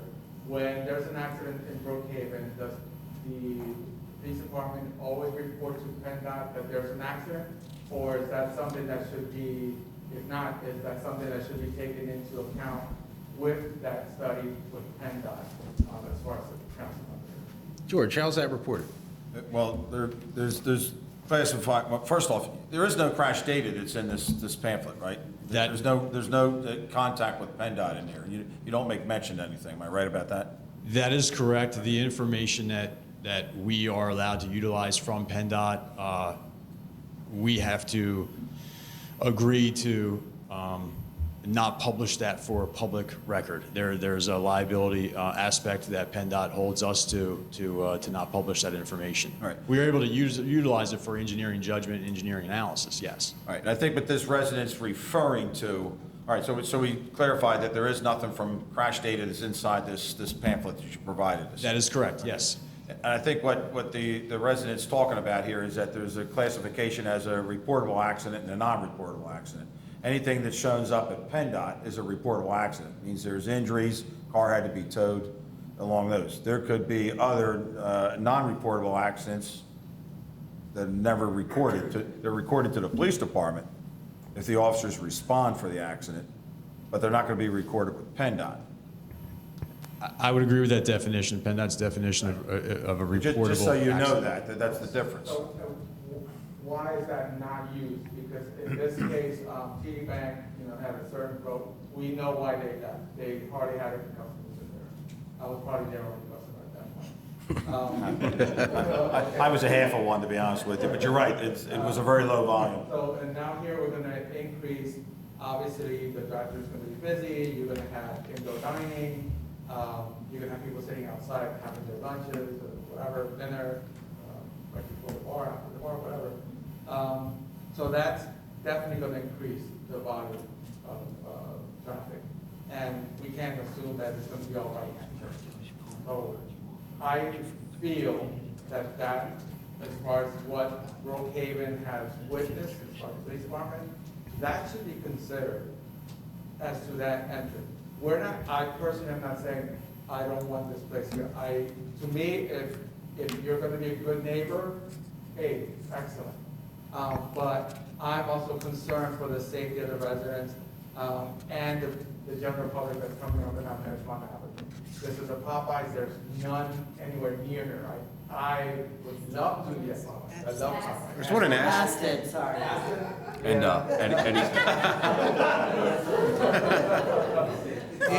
Do you have any other questions for this witness, sir? My concern is just the entrance there. Right. That traffic study was done. Okay. That's it. Thank you, sir. Thanks, Raf. Do any other members of the audience have any questions for this witness regarding his testimony? Another question. I didn't even know there was one in Aston. I didn't really. Was there any data from there, from the Aston store? There was none. Are you familiar with the Aston store? Aston restaurant?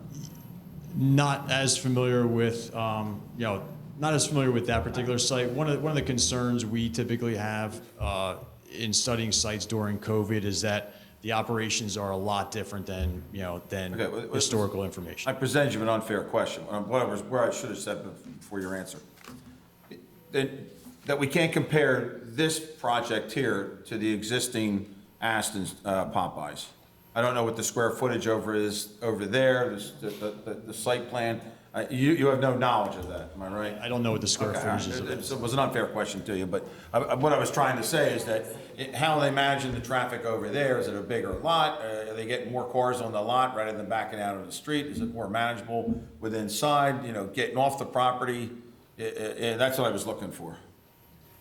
I think the struggle is using that site as one data point, whereas I have dozens and almost 100 data points with ITE at our fingertips. So, but we did not take a look. I don't know what the square footage of the characteristics of that particular site versus this one. It is different, George. That site's very different than this one. It's a bigger site? It's bigger. There's a side road where you can So turn in and turn out instead of right on Pennell Road. I'm going to use the logic here. There's less congestion there Yeah. than Yeah. anything that would be Absolutely. projected here. Yep. Yes. Except for when the chicken sandwich war started, it was backed out on the 452. All right, this young lady, again, if you would state your name and address for the record. It's Michelle Bradley, 4201 Mount Vernon. My question is, you keep referencing the 22 spots plus employees and stuff like that.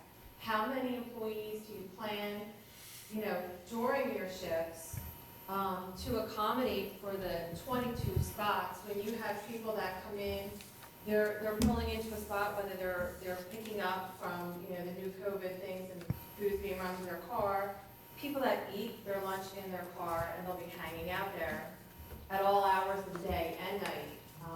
We're the ones that are gonna have to adhere to the music that they're playing when it's bumping and it's going and it's going.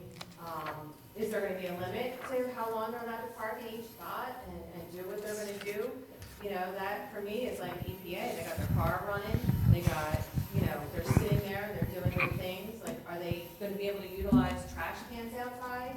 Or am I gonna have to continue to pick that up in our playground off of my yard and everything. I mean, I'm currently doing that. My main concern is just the amount of parking, and if you have, like the bank used to have a maximum 10 people, especially in the beginning when they first opened. I don't know if anybody remembers, God bless him, Mayor Ralph, he allowed them to park there for a very small period of time, just so they got like an idea of what their traffic was. But it became used and abused. Once, people realized that they can go all the way around and come up Maple, and they can park in there, and then they can walk up the side, and they can do that, and they're coming. Like, how parking-wise, are you going to be able to maintain that with employees and customers, patrons of? The borough can enforce that, Mrs. Bradley. They never did before. Well, we will now. We I will. mean, that's my major concern, because that's what they do with McDonald's. We will. currently, and We'll look at it. Um, We'll keep a close eye on it. I just worry. I live there, so it's a concern. I can't speak to the music or the trash in terms of some of the things I studied. I will say that the ITE parking generation manual includes all parked vehicles on sites when they study them, visitors, deliveries, patrons, and employees. And we will have, as I believe our next witness, talk about some of the employment levels during certain times of the day. Okay, 'cause, like my next question, opinion, thought would be, you all need to sit on Edgemont Avenue at any number of these places to actually visually see what you have coming and going, in your proposed entrances and exits. Even if they're just allowed to like maybe even hang out in that center lane and they can see what our death wish is. When people are trying to, come from the further side of Edgemont Avenue, they want to go there, they pull into the middle lane. Well, during your busy hours, that middle lane, I'm going to tell you, is completely blocked all the way down to even past Watercrock at some points, because all the people are going to be making Left turn on the runs Brookhaven Road. off of Yeah. Edgemont onto Brookhaven Road to get home in that direction. I don't know how, you guys would plan or study to see how you can prevent, that. It's gonna be a traffic nightmare. So, in my opinion, you all should sit there during those busy times, which would be Thursday, Friday, Saturday.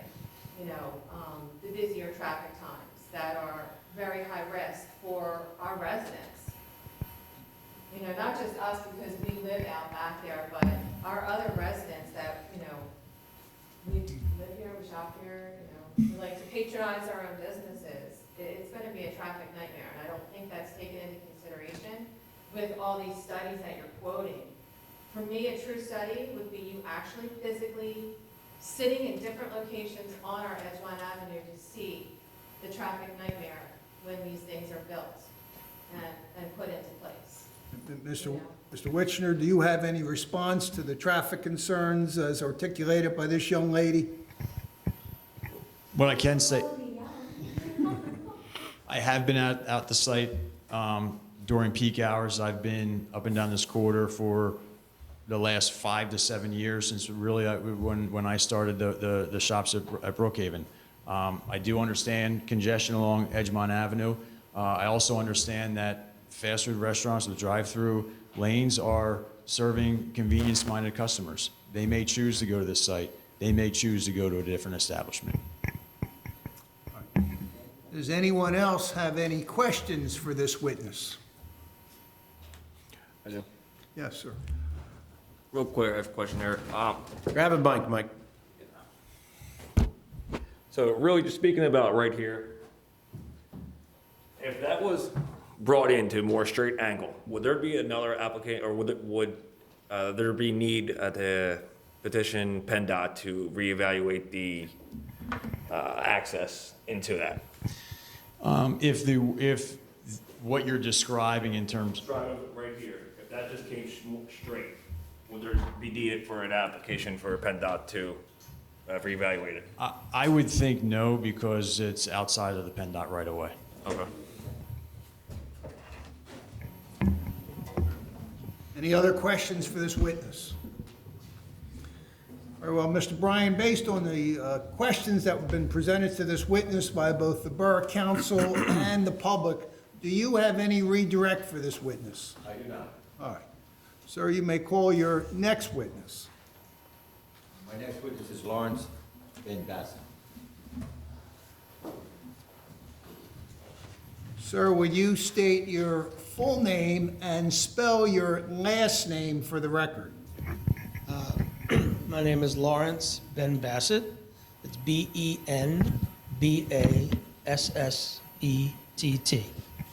Would you raise your right hand, sir?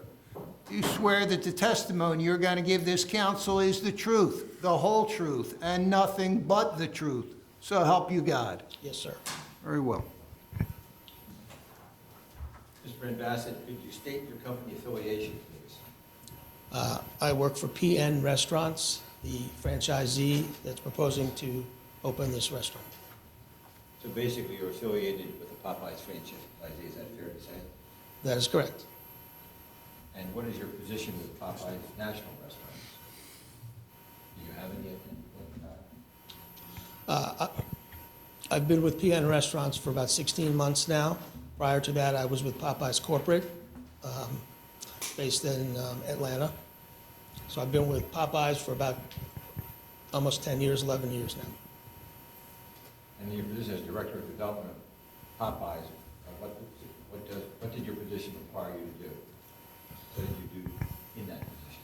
I'm in charge of site selection, lease negotiations, and construction. And that's why you're here tonight, because you're into site selection and negotiations for construction, is that correct? Yes, apparently so. So how many Popeyes restaurants are there nationally?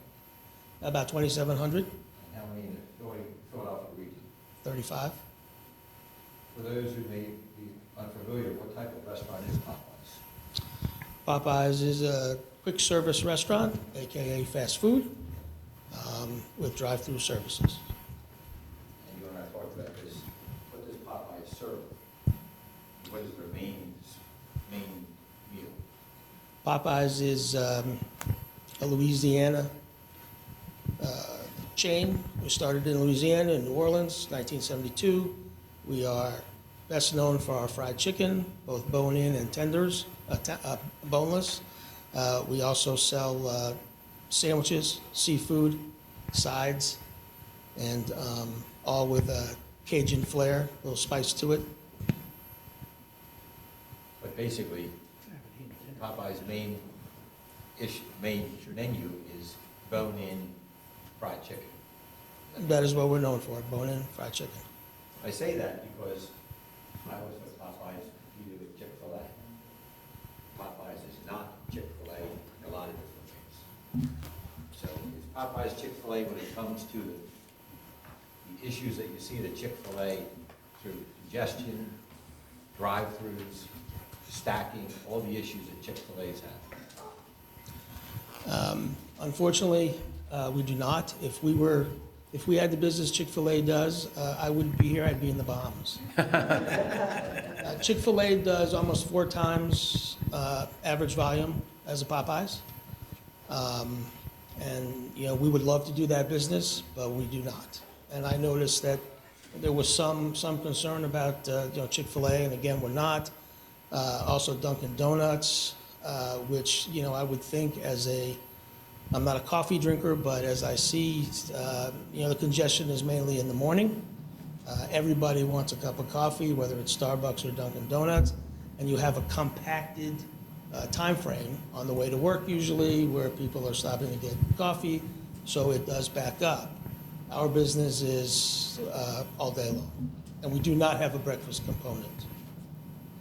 What are the hours of operation of Popeyes? 10:30 to 11, Sunday through Thursday, and Friday and Saturday we stay open till 11:30 or 12, depending on the site.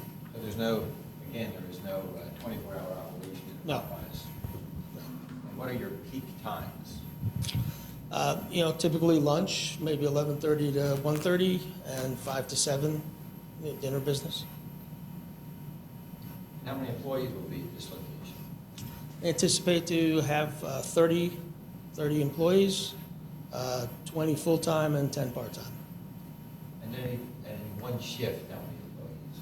Typically 5, on a shift? yes. And Popeyes has a certain design restaurant, do they not? Yes. And that design, what is the minimum number of seats at Popeyes? How many seats do you use to put in Popeyes? The typical average Popeyes has about 46 seats. Based on the last 10 years in our prototype, the most commonly used prototype is about 46 seats. So does 22 parking spaces accommodate your staff and customers even at peak hours? Yeah, so one thing that I will mention, the brand has a standard or design criteria where we have one space for every 2 seats.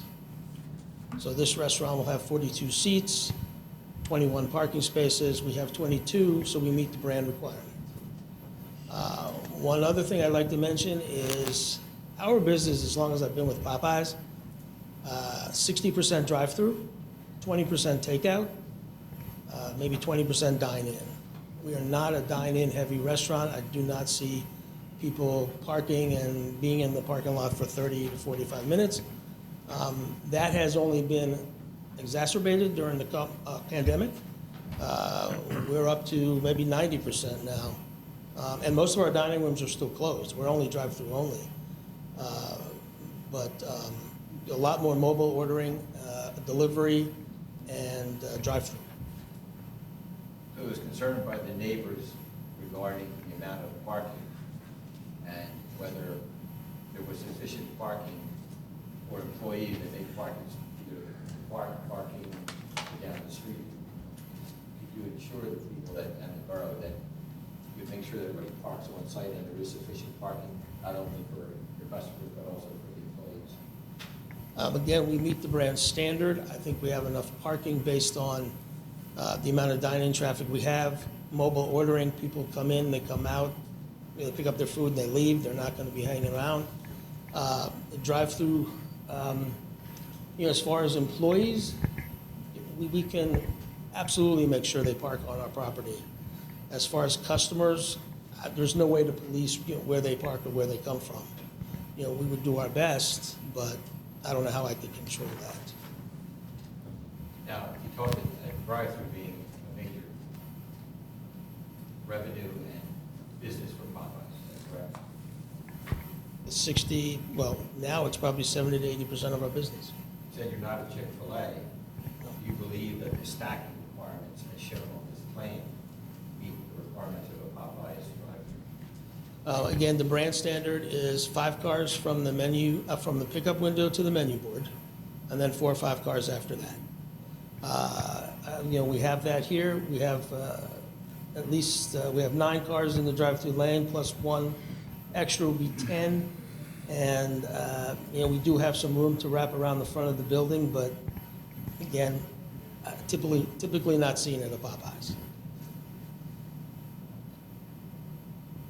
Now, I mentioned at the beginning of this hearing, and you mentioned in your testimony about the pickup, that even during the pandemic, people came by and did pickup.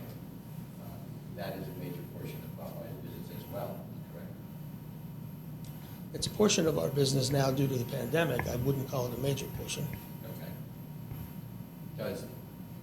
But when someone comes in and parks for that, it's just for a few moments. Yes, what they do is they call ahead. We package up their order, we place it on a shelf. Many other businesses are doing this now. I think it started with Panera and Chipotle. There's a shelf, a rack of shelving. We package up their order. When they call it in, we package it, we put it on the shelf. They park, they come in, pick it up and go. So, 5 minutes or less, they're there. I'm sure everyone wants to know what Popeyes looks like. Seems like everybody's been to the one in Aston, so you do know what Popeyes looks like. Will this look like the one in Aston? Oh, God, no. Thank goodness. The one in Aston is the old prototype, which was orange. Everybody has seen that building. We have since redone our prototype. To my knowledge, none have been built in Philadelphia. So that's what I was about to get to by that lead-in. I'm going to show you what's Exhibit A8A and A8B. Could you explain what A8A is, please? Yeah, so this is the non-drive-through side of the restaurant. This would be where the queuing would start and go around the back. You can see we've added the front, I don't know if you can tell from the rendering, but it's wood paneling. It's called Nichiha. Then we've also had a brick component. We do have some ephes. The white material is ephes. We have black trim cap, white, red awnings, and to maintain a little bit of the Louisiana heritage. Okay. If you remember the orange buildings, we had green shutters on the side. So we still have representation of the green shutters. And you just stated that there is no Popeyes in the Philadelphia region that looks like this now, and if this would be approved, this would be the first one, is that correct? Depending on how fast we can get it built, yes, I believe right now there are none existing that look like this. Could you put up B, A8B? So this is the drive-through side. Again, we have the brick tower with the pickup window. The main entrance would be on the other side with the double doors. This is a single door. It's also a second means of egress. Again, you see the wood paneling on the front and the brick by the pickup window. And you see the signage is really minimal. We have our name, Popeye's Louisiana Kitchen on the front, and a couple of small logo signs on each side. So we're not overdoing the signage. We think it's tasteful and, says what it needs to say. Now, this is a question that I'm going to lead into, but Mr. Will suggested that there are 10 variances required to construct this store, but even though your opinion is the signs are tasteful, many of these signs require variances from the zoning ordinance, do they not? That's what I've been told. Okay. And we are making application to DHB for them, is Yes. that correct? Yes. So many of the variances of the 10 that he suggested are for signage. That is true. We do have other variances required too, which is setback, and I'm not going to go through them with you, but I'll mention them at the end of the evening. Mr. Wills.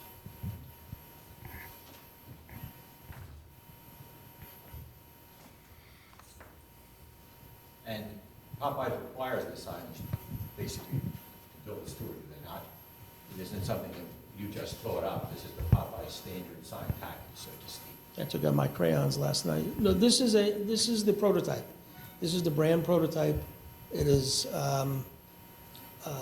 designed by Popeye's corporate, and we have not deviated in any way with this building from the brand prototype. There was concern by one of the citizens with regard to music being played. I know that there's a lot of concerns about a lot of the other fast food or convenience stores that play outdoor music that are open 24 hours a day. Does Popeyes have outdoor music? We do not. I think she might have been referring to music from the cars. We're sitting in the parking lot, but we do not play outdoor music, no. How about cars in the parking lot? Your hours of operation are not 24 hours either, as you stated, correct? No, 11:30, 12 o'clock on Friday and Saturday night, and 11 o'clock the rest of the time. Lighting package, could you explain the lighting package for Carroll Township? I think that was covered by the civil engineer. I'm not a lighting expert, and I would defer to them. Okay. How about deliveries? We had talked about deliveries. Deliveries? Yes. We get one delivery, one large delivery a week. It is by a WB-50 truck typically. It comes we try to arrange between 12 and 6 in the morning. And that is the majority of the delivery for the week. We also get 2 to 3 deliveries by box truck during the week, and that is the fresh chicken. And when does that occur? Before the store opens, early morning.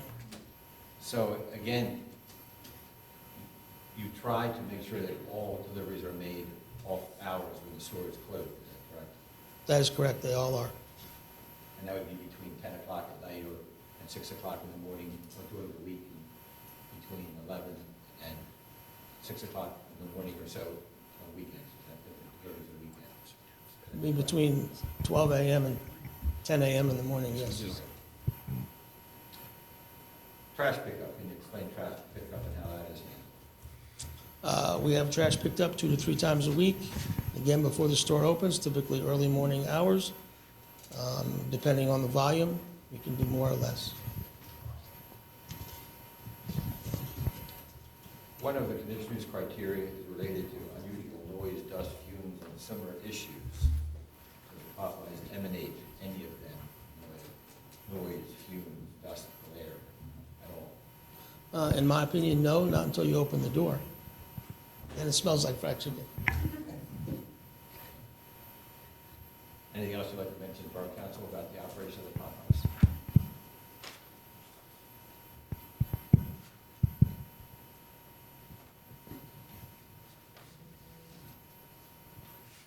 No? I have no further questions at this time. I have one question. We do have an ordinance that prevents off-hour deliveries. Mrs. Fuchs, what are the hours offhand that we? It goes by decibel levels. I don't remember the times off the top of my head. Okay, I know we did something for Giant. that was temporary to keep the supply chain going due to the COVID-19 pandemic, which will be I want to say lifted. it's 10 p.m. with, you can't go over a certain Is level. it 10 to 6? I think it's 10 to All 6 right. or 10 to 7 Okay. over a certain level. Yeah, we can't break the ordinance for one and not all. This is So we can't break an ordinance for one and not all. We couldn't grant the ability for off-hour deliveries. Well, the purpose of the off-hour deliveries is not to interfere with the circulation around the building and/or any type of parking, people trying to back out or back in with their trucks delivered. One of the issues that we do need a variance for is we do not have a loading platform. The borough requires a loading dock, and we don't believe we need one in this particular operation, particularly when loading is off hours when nobody's here. We'll testify before the zoning hearing board on that. That is one of the variances that we need. I think the question is going to be an issue of noise. You've indicated, sir, that there's going to be a large truck delivery, right? Between the hours of midnight and 6 a.m. I'm assuming when these good people back here, they're probably sleeping. Like most of us, after midnight to 6 in the morning, many people are sleeping.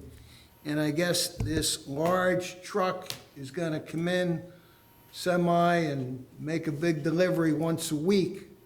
And that's probably going to impact these people's sleeping patterns. And that may rouse some concern and some anxiety among the public with regard to that once-a-week delivery between the hours of midnight and 6 a.m.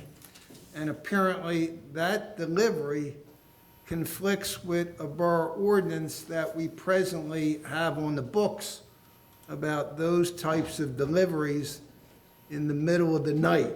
So that's something that... I was unaware of that, and be happy to take that into consideration. Again, we can't break an ordinance for one business and not the other. What is... It's a bone of contention, and a big noisy diesel truck with these folks within, 100 feet of the business. It's not that good, or so. What are the hours of operation, sir? 10:30. 10:30 in the morning? There's plenty of wiggle room for the delivery. Till In other words, when? between 6 and 10:30, right, or 6 and... I'll get happy to take a look at that. Whatever the hours that we're allowed to have deliveries, then we will try to work within that. Okay. I believe you testified, you're opening up at 10:30 a.m., is that correct, sir? Yes, sir. And when do you propose to close? 11 o'clock at night. 11 p.m. And then 11:30 on Friday and Saturday. 11:30 p.m. on Fridays and Saturdays.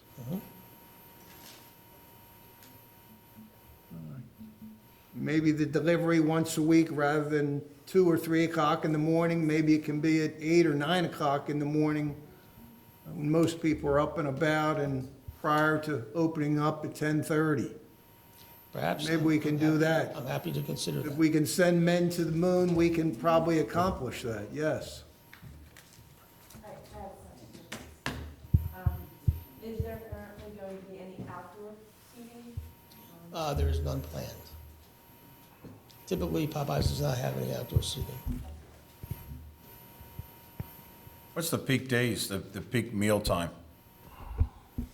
Lunch and dinner. At lunch and dinner, so, if you had to pick the day, is it Friday night? Is it Saturday dinner hour? I would say that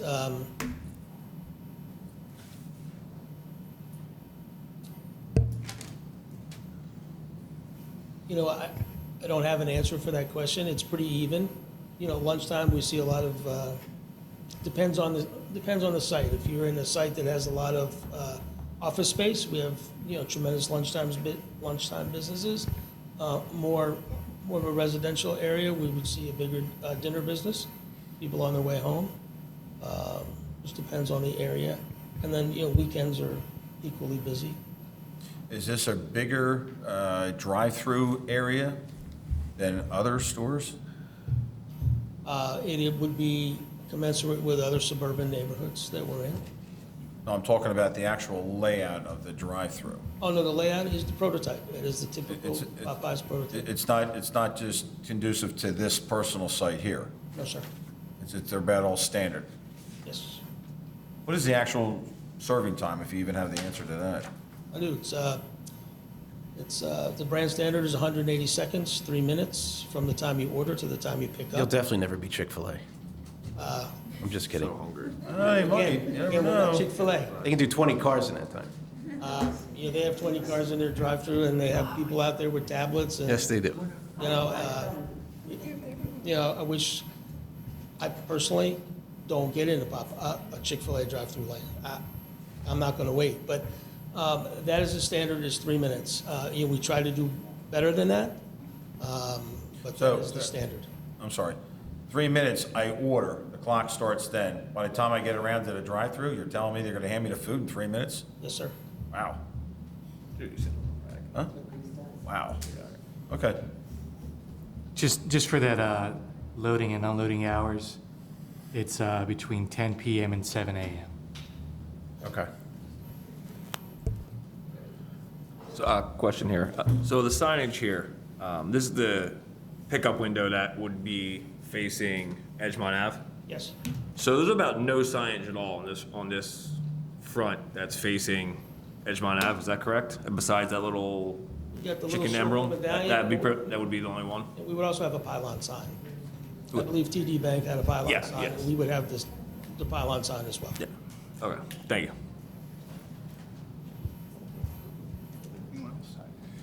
Does anyone in the audience? One second, Jay. Yes. Now, you would have trash cans on either side of the building, like Yes, we will this is have- shown. We will have trash cans, there's one picture there, we will have trash cans, and we could place extra trash cans, so people have, the convenience to throw trash away. Yeah, Would your employees patrol for trash? Steal my Even if it's- thunder. Are we gonna ask that? Yeah. I knew it. Sorry, That's go why ahead. Great minds. Would you, will your employees patrol the surrounding area for trash? Even McDonald's, which is it? Yes. Is typically- McDonald's? Yeah, does typically that. we would do that, yes. I'm not gonna tell you it's, 10 times a day, but we do that, yes. All right, thank you. I also We have- appreciate that. I have a safety question in regards to where the drive-through is and the door right there, the egress door, where people can go in and out. If somebody's pulling out from getting their order and somebody's coming out and stepping off that curb, it doesn't look like there's a big distance between picking up and hitting the doorway there. So I don't know if that's, There's actually a couple of our fast food establishments in the borough like that, which I always found unusual. No one's ever I think went. you would see that at McDonald's as well, and most. You fast do. food restaurants. I think you need a second means of egress. Yeah. Sally, can you go back to the one before? walk around the, So right. this is our main entrance. So this would be the main entrance, the Right. doors. Wendy's has the same. And most of the parking is along this side and the front of the building, as was shown. There's very little parking on that drive-through pickup side. There's only 4 spots. And I think it's just a function of having the drive-through go around the building. You have that. Yeah. Yes, we do have a crosswalk, but I think the question was coming. I don't know if it's just in the pictures, it looks like it's more condensed. What is the footage from where your car is sitting and you're getting ready to pull out to where that doorway is, where someone's gonna step off the curb to come to their car, you know, back to their car or something? I don't have the exact dimension. Looks but like about I would 15 guess- feet from the picture-ish. Yeah, I'd give you that. Wendy's has the same setup. We've never had anyone struck and killed, so. I think most. It is unusual. Wendy's? Yes, but Well, the concern is the door in the proximity of the door to the drive-through exit. So I don't think there's really any difference. I know the parking lot's bigger, but there's no difference if you're stepping out of a door that's in front of a car exiting from, or leaving, paying at the window. That's I think was the concern. Yeah. It is unusual to me, but again, I don't think anyone's ever been killed. Other questions? Very well, does anyone in the audience have any questions with regard to the operations of Popeyes that this witness can provide? Come on down. Where's the music? Or grab the nearest mic, whatever you want to do. Again, your name and address for the record, please. Hi, my name They is suck. Jamie Key at 4302 Mount Vernon Avenue. I had a question about the stink of the restaurants. It is other restaurants too. Sure. But do you have a system to control? Because I can't see sitting in that park and enjoying it with the smell of Cajun, Mississippi Cajun smell floating around. And I know from walking around here in Milwaukee, I smell other restaurants sometimes, and it's really overwhelming. And I just cannot imagine the Mississippi Cajun stuff. Like is there a system you use within the building to kind of control that? Actually, the Cajun is a flavor. It's not a smell. It's more of a spice. I don't think that you would find that we have any more of an odor than McDonald's, Wendy's, KFC, Taco Bell. I mean, we're not any worse or any better. You don't smell anything next to Chick-fil-A, whereas Burger Well, I can King. tell you, I can never walk in, I'm allergic to half the stuff in his. Oh, okay. I never. Whereas Burger King, you smell from a mile away. If I'm walking around and seafood is my issue, and I would like to enjoy a park that I'm not gonna be walking around while suddenly I'm having a reaction inside of me. Like, it's happened very rarely, but I don't want it in my backyard. Is that- Any other questions? No. All right, great, thank you. Anyone else have any questions for this witness? Very well. Mr. Bryan, based on the questions that were presented to this witness, do you have any redirect for the witness? All right, very well. Thank you, sir. That is all our witnesses. All right. Is there anyone in the audience that would like to testify in favor of this application? My question is, how passionately opposed? I know we have two that seem opposed. Mr. Hernandez? I am for it as long as it is a good neighbor where they do address some of our concerns.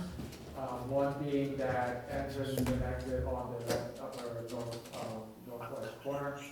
And make sure that the rear is also addressed so that we don't have to basically hang out in the park at a restaurant.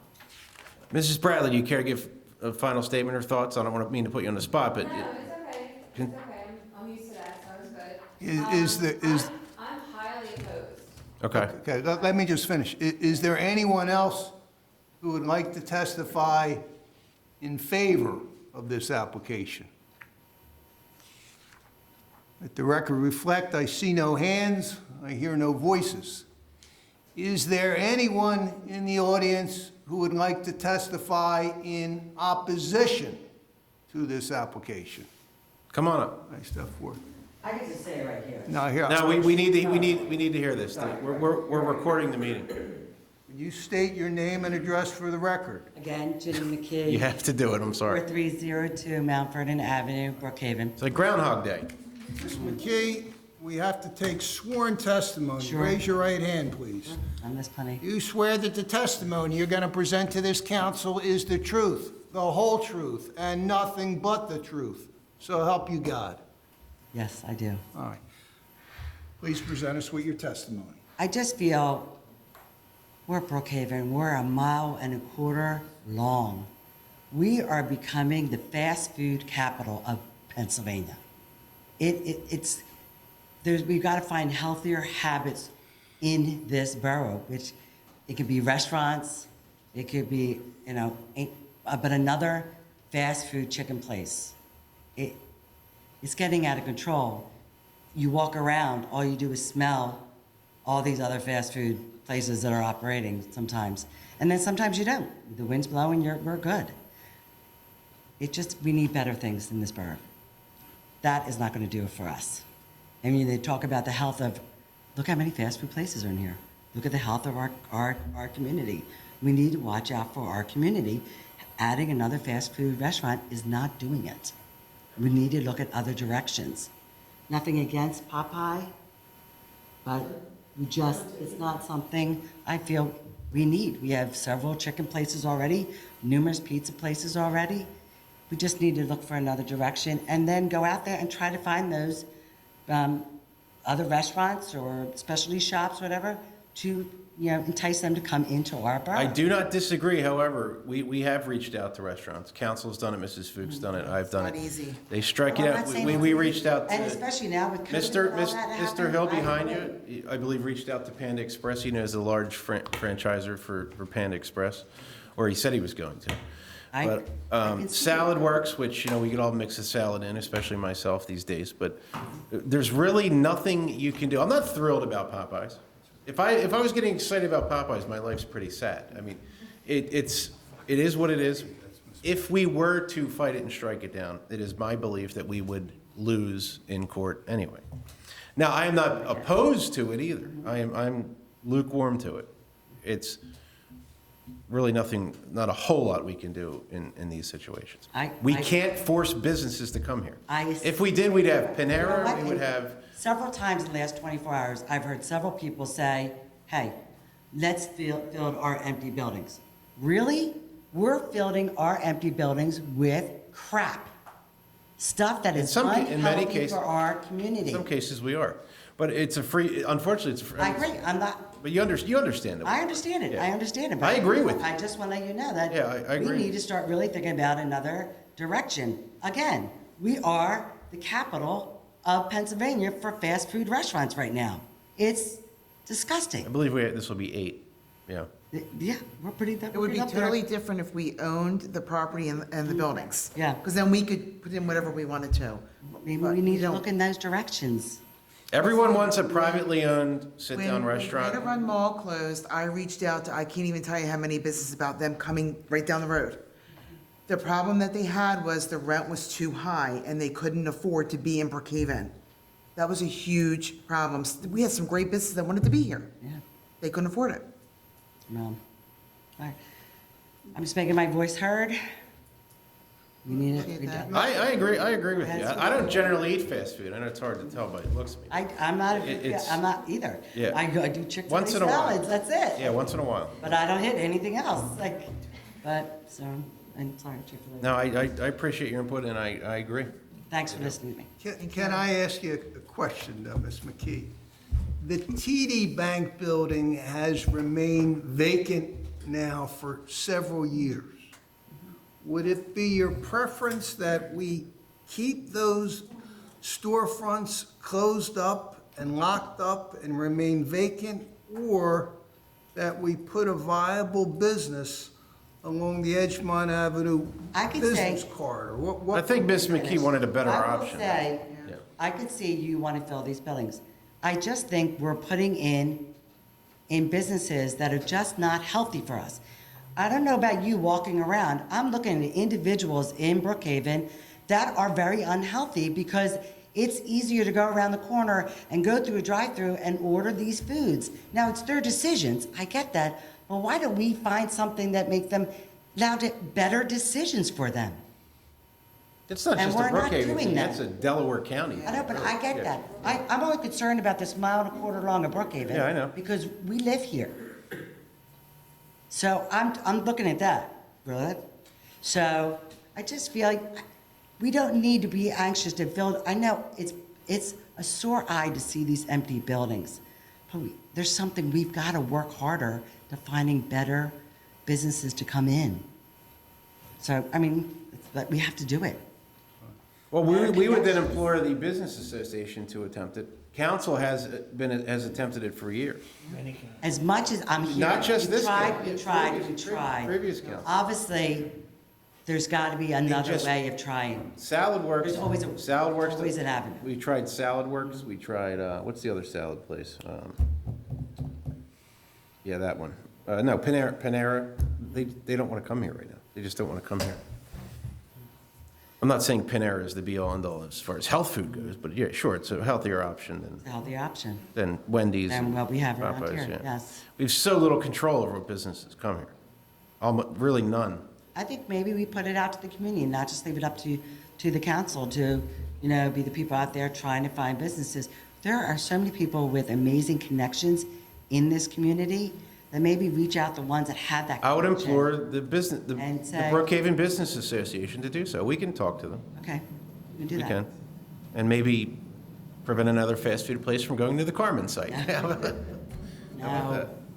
All right, thank you for hearing me. All right, Mr. Thanks, Jenny. King, just to be fair to the applicant, because you testified, we have to allow counsel for the applicant to cross-examine you if he so chooses. Counselor, do you have any questions for this witness? I have none. All right, very well. Is there anyone else in the audience that would like to testify in opposition to this application? You step Step forward, on up. please, ma'am.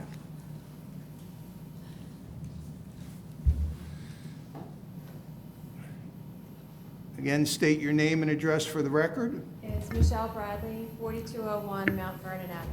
Raise your right hand, Ms. Bradley. Do you swear that the testimony you're going to present to this council is the truth, the whole truth, and nothing but the truth, so help you God? I do.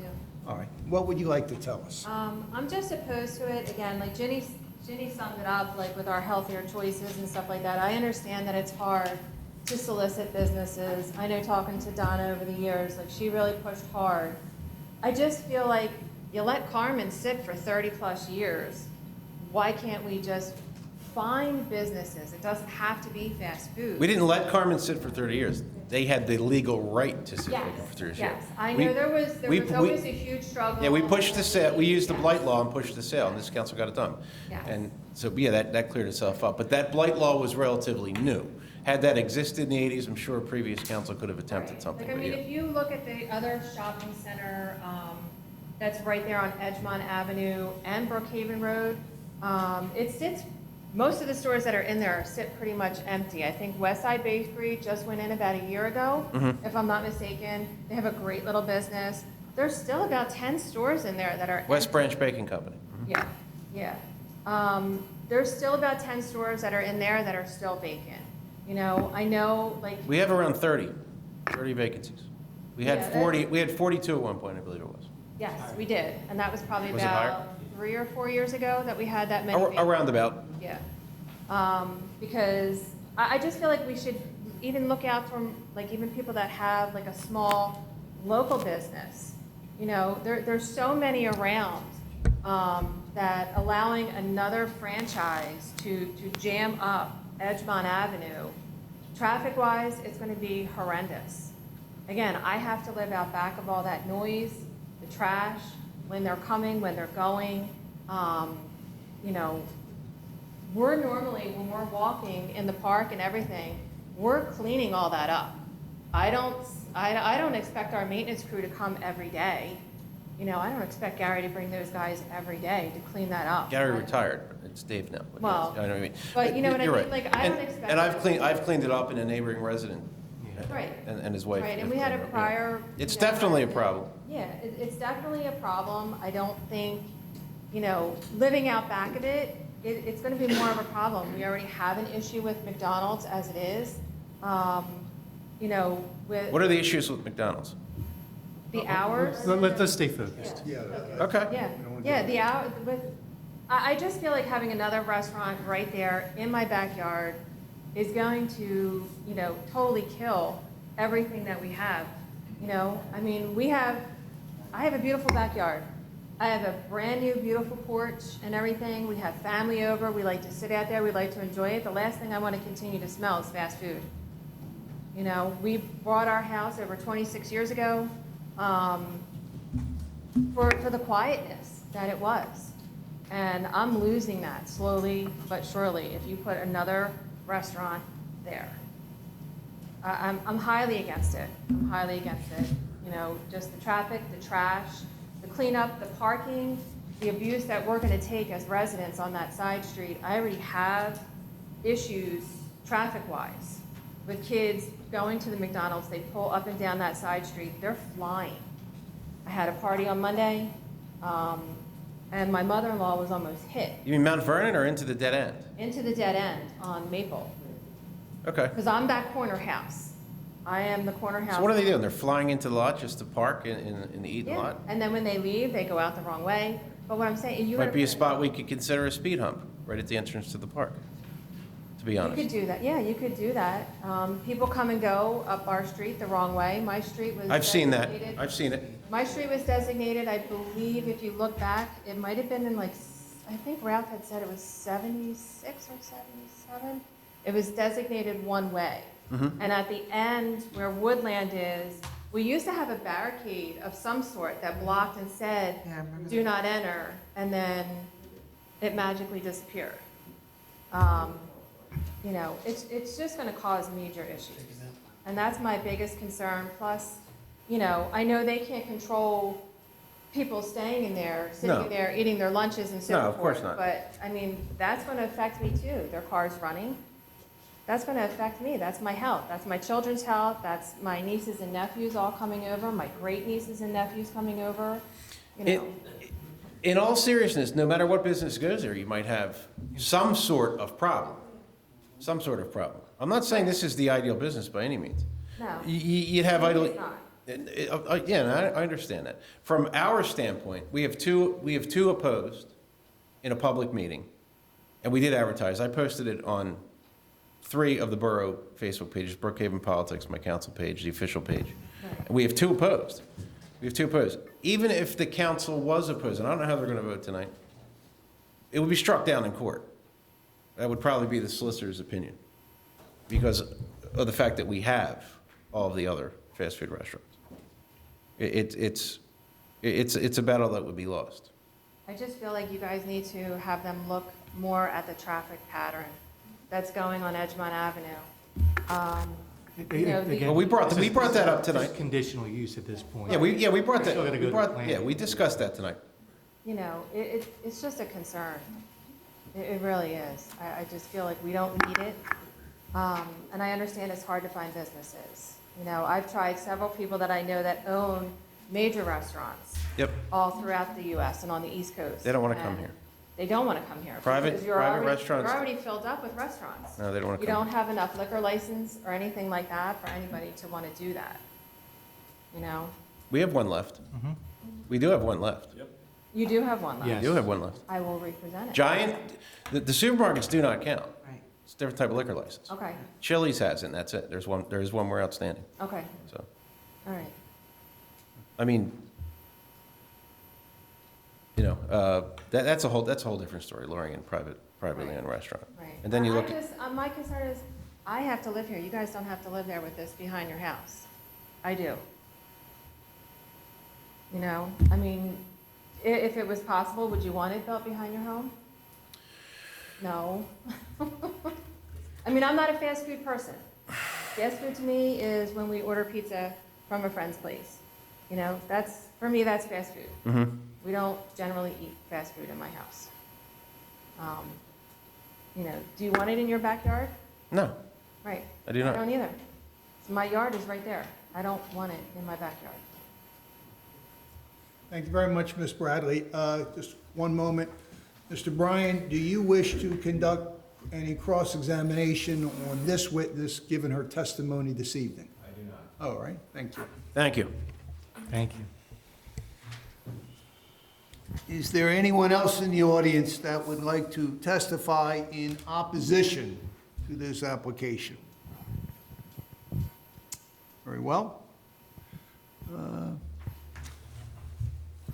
Mr. Bryan, do you wish to make a brief opening, brief closing statement to this council? The optimum word, of course, being brief. I first would like to offer all my exhibits into evidence, Mr. Wills. They are so admitted. It's interesting. What should I say in closing? I was sitting there talking to Robert, and as I stand here before Borough Council, now for I don't know how many times over the last 8 years. When we came here 8 years ago, there was a whole area of people that were opposing the shopping center. And we went through, I don't know how many years of hearings and land development applications and plan changes and discussions and moving forward, and people living next door and people living down the street and behind it, and what can you do, and it's going to ruin Brookhaven. My first question is, did it? I mean, I come down here with him a lot. That depends on who you talk to. You're comparing apples and oranges. You're comparing. Now let me finish. You're comparing a, what was it, a 30-acre site to a not even a quarter-acre site. So What I'm saying is, as you come through Brookhaven, it's better than it was. And if you let me put my 2 points together, a building that is occupied in a reasonable way on Edgemont Avenue is good for this borough. So even though it's a quarter-acre site, sure, 30-acre site, it creates redevelopment around it. I don't really want to live next to it either, to be blunt with you. Unfortunately, some people do live next to a lot. I live in Chester County. My office is in Westchester. Many people live next to commercial establishments too. I represent many mall sites that are going through a lot of change now because of retail changing. So the likelihood of getting retail to be smaller stores in the borough gets difficult as well. So I'm not here arguing that the 30 acres and the quarter acres is the same. I'm saying that a use of a track is the same, because a shuttered bank building just shows that it's stuck, that the borough isn't moving. It's Sure, I agree there. progressive. Yeah, sure. It just says the Wawa that was empty for 15 years now has a Dunkin' Donuts. I agree. Maybe that larger restaurant with the other liquor license may come in at that point in time as uses come into the borough. Well, I don't know about Popeye's luring in it, Well, that may be. one can dream. But activity creates activity. Yeah. That's all I'm saying. I think we, basically from a conditional use standpoint, showed that we meet the conditions of conditional use. We understand we're coming back for land development. We understand the township engineer, or that the borough engineer has to review things and make sure that the plans meet code requirements. We also understand there's going to be more discussion about traffic and access, and we're happy to discuss that. So we will move forward and do that, but I think we have gotten through conditional use to a point that we can go into land development and then roll up our sleeves and look at the plans. Thank you, Skip. Mr. Bryan, that is the conclusion of your case, is that correct? That is correct. All right. We will now officially close the record. And by law, this council has up to 45 days to issue a decision on this matter. It may issue a decision this evening. We could certainly go in executive session and discuss it, or we could take the matter under advisement and again, issue a decision at a later date, whether that being at the June or July Borough Council monthly meeting, but we are under no artificial timelines to issue a decision this evening. If Borough Council wishes to conduct a review of the various exhibits, we would certainly have the notes of testimony transcribed. If any of the council members wish to review the testimonial evidence offered here this evening. So what is the pleasure of Borough Council? Let's slip into the next room and meet in exec session. All right. Discuss what we want to do. Very well. By law, we are permitted to go into executive session, as I indicated in my opening remarks. Based on that executive session, again, we may be prepared to issue a decision this evening, or if necessary, we have up to 45 days to issue a decision. Whatever decision we enter must be entered at a public meeting, a public advertised meeting to fully comply with the Pennsylvania Sunshine Act. Very well, we will go into executive session.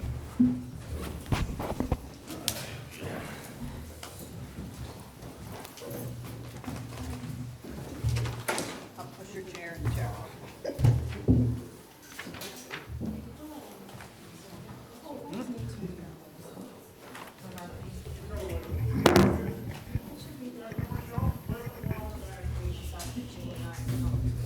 I don't have a decision. No, I know, but what I'm saying is that I don't make a decision. What's that? I don't make a decision.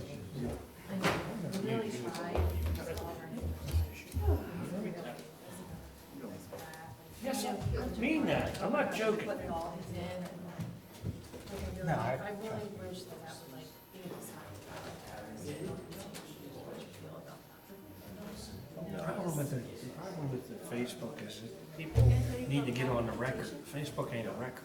I know, I mean, but Yeah, it is and out there. having people come and actually show their level of dedication is better than just a post. I don't wanna hold you guys up.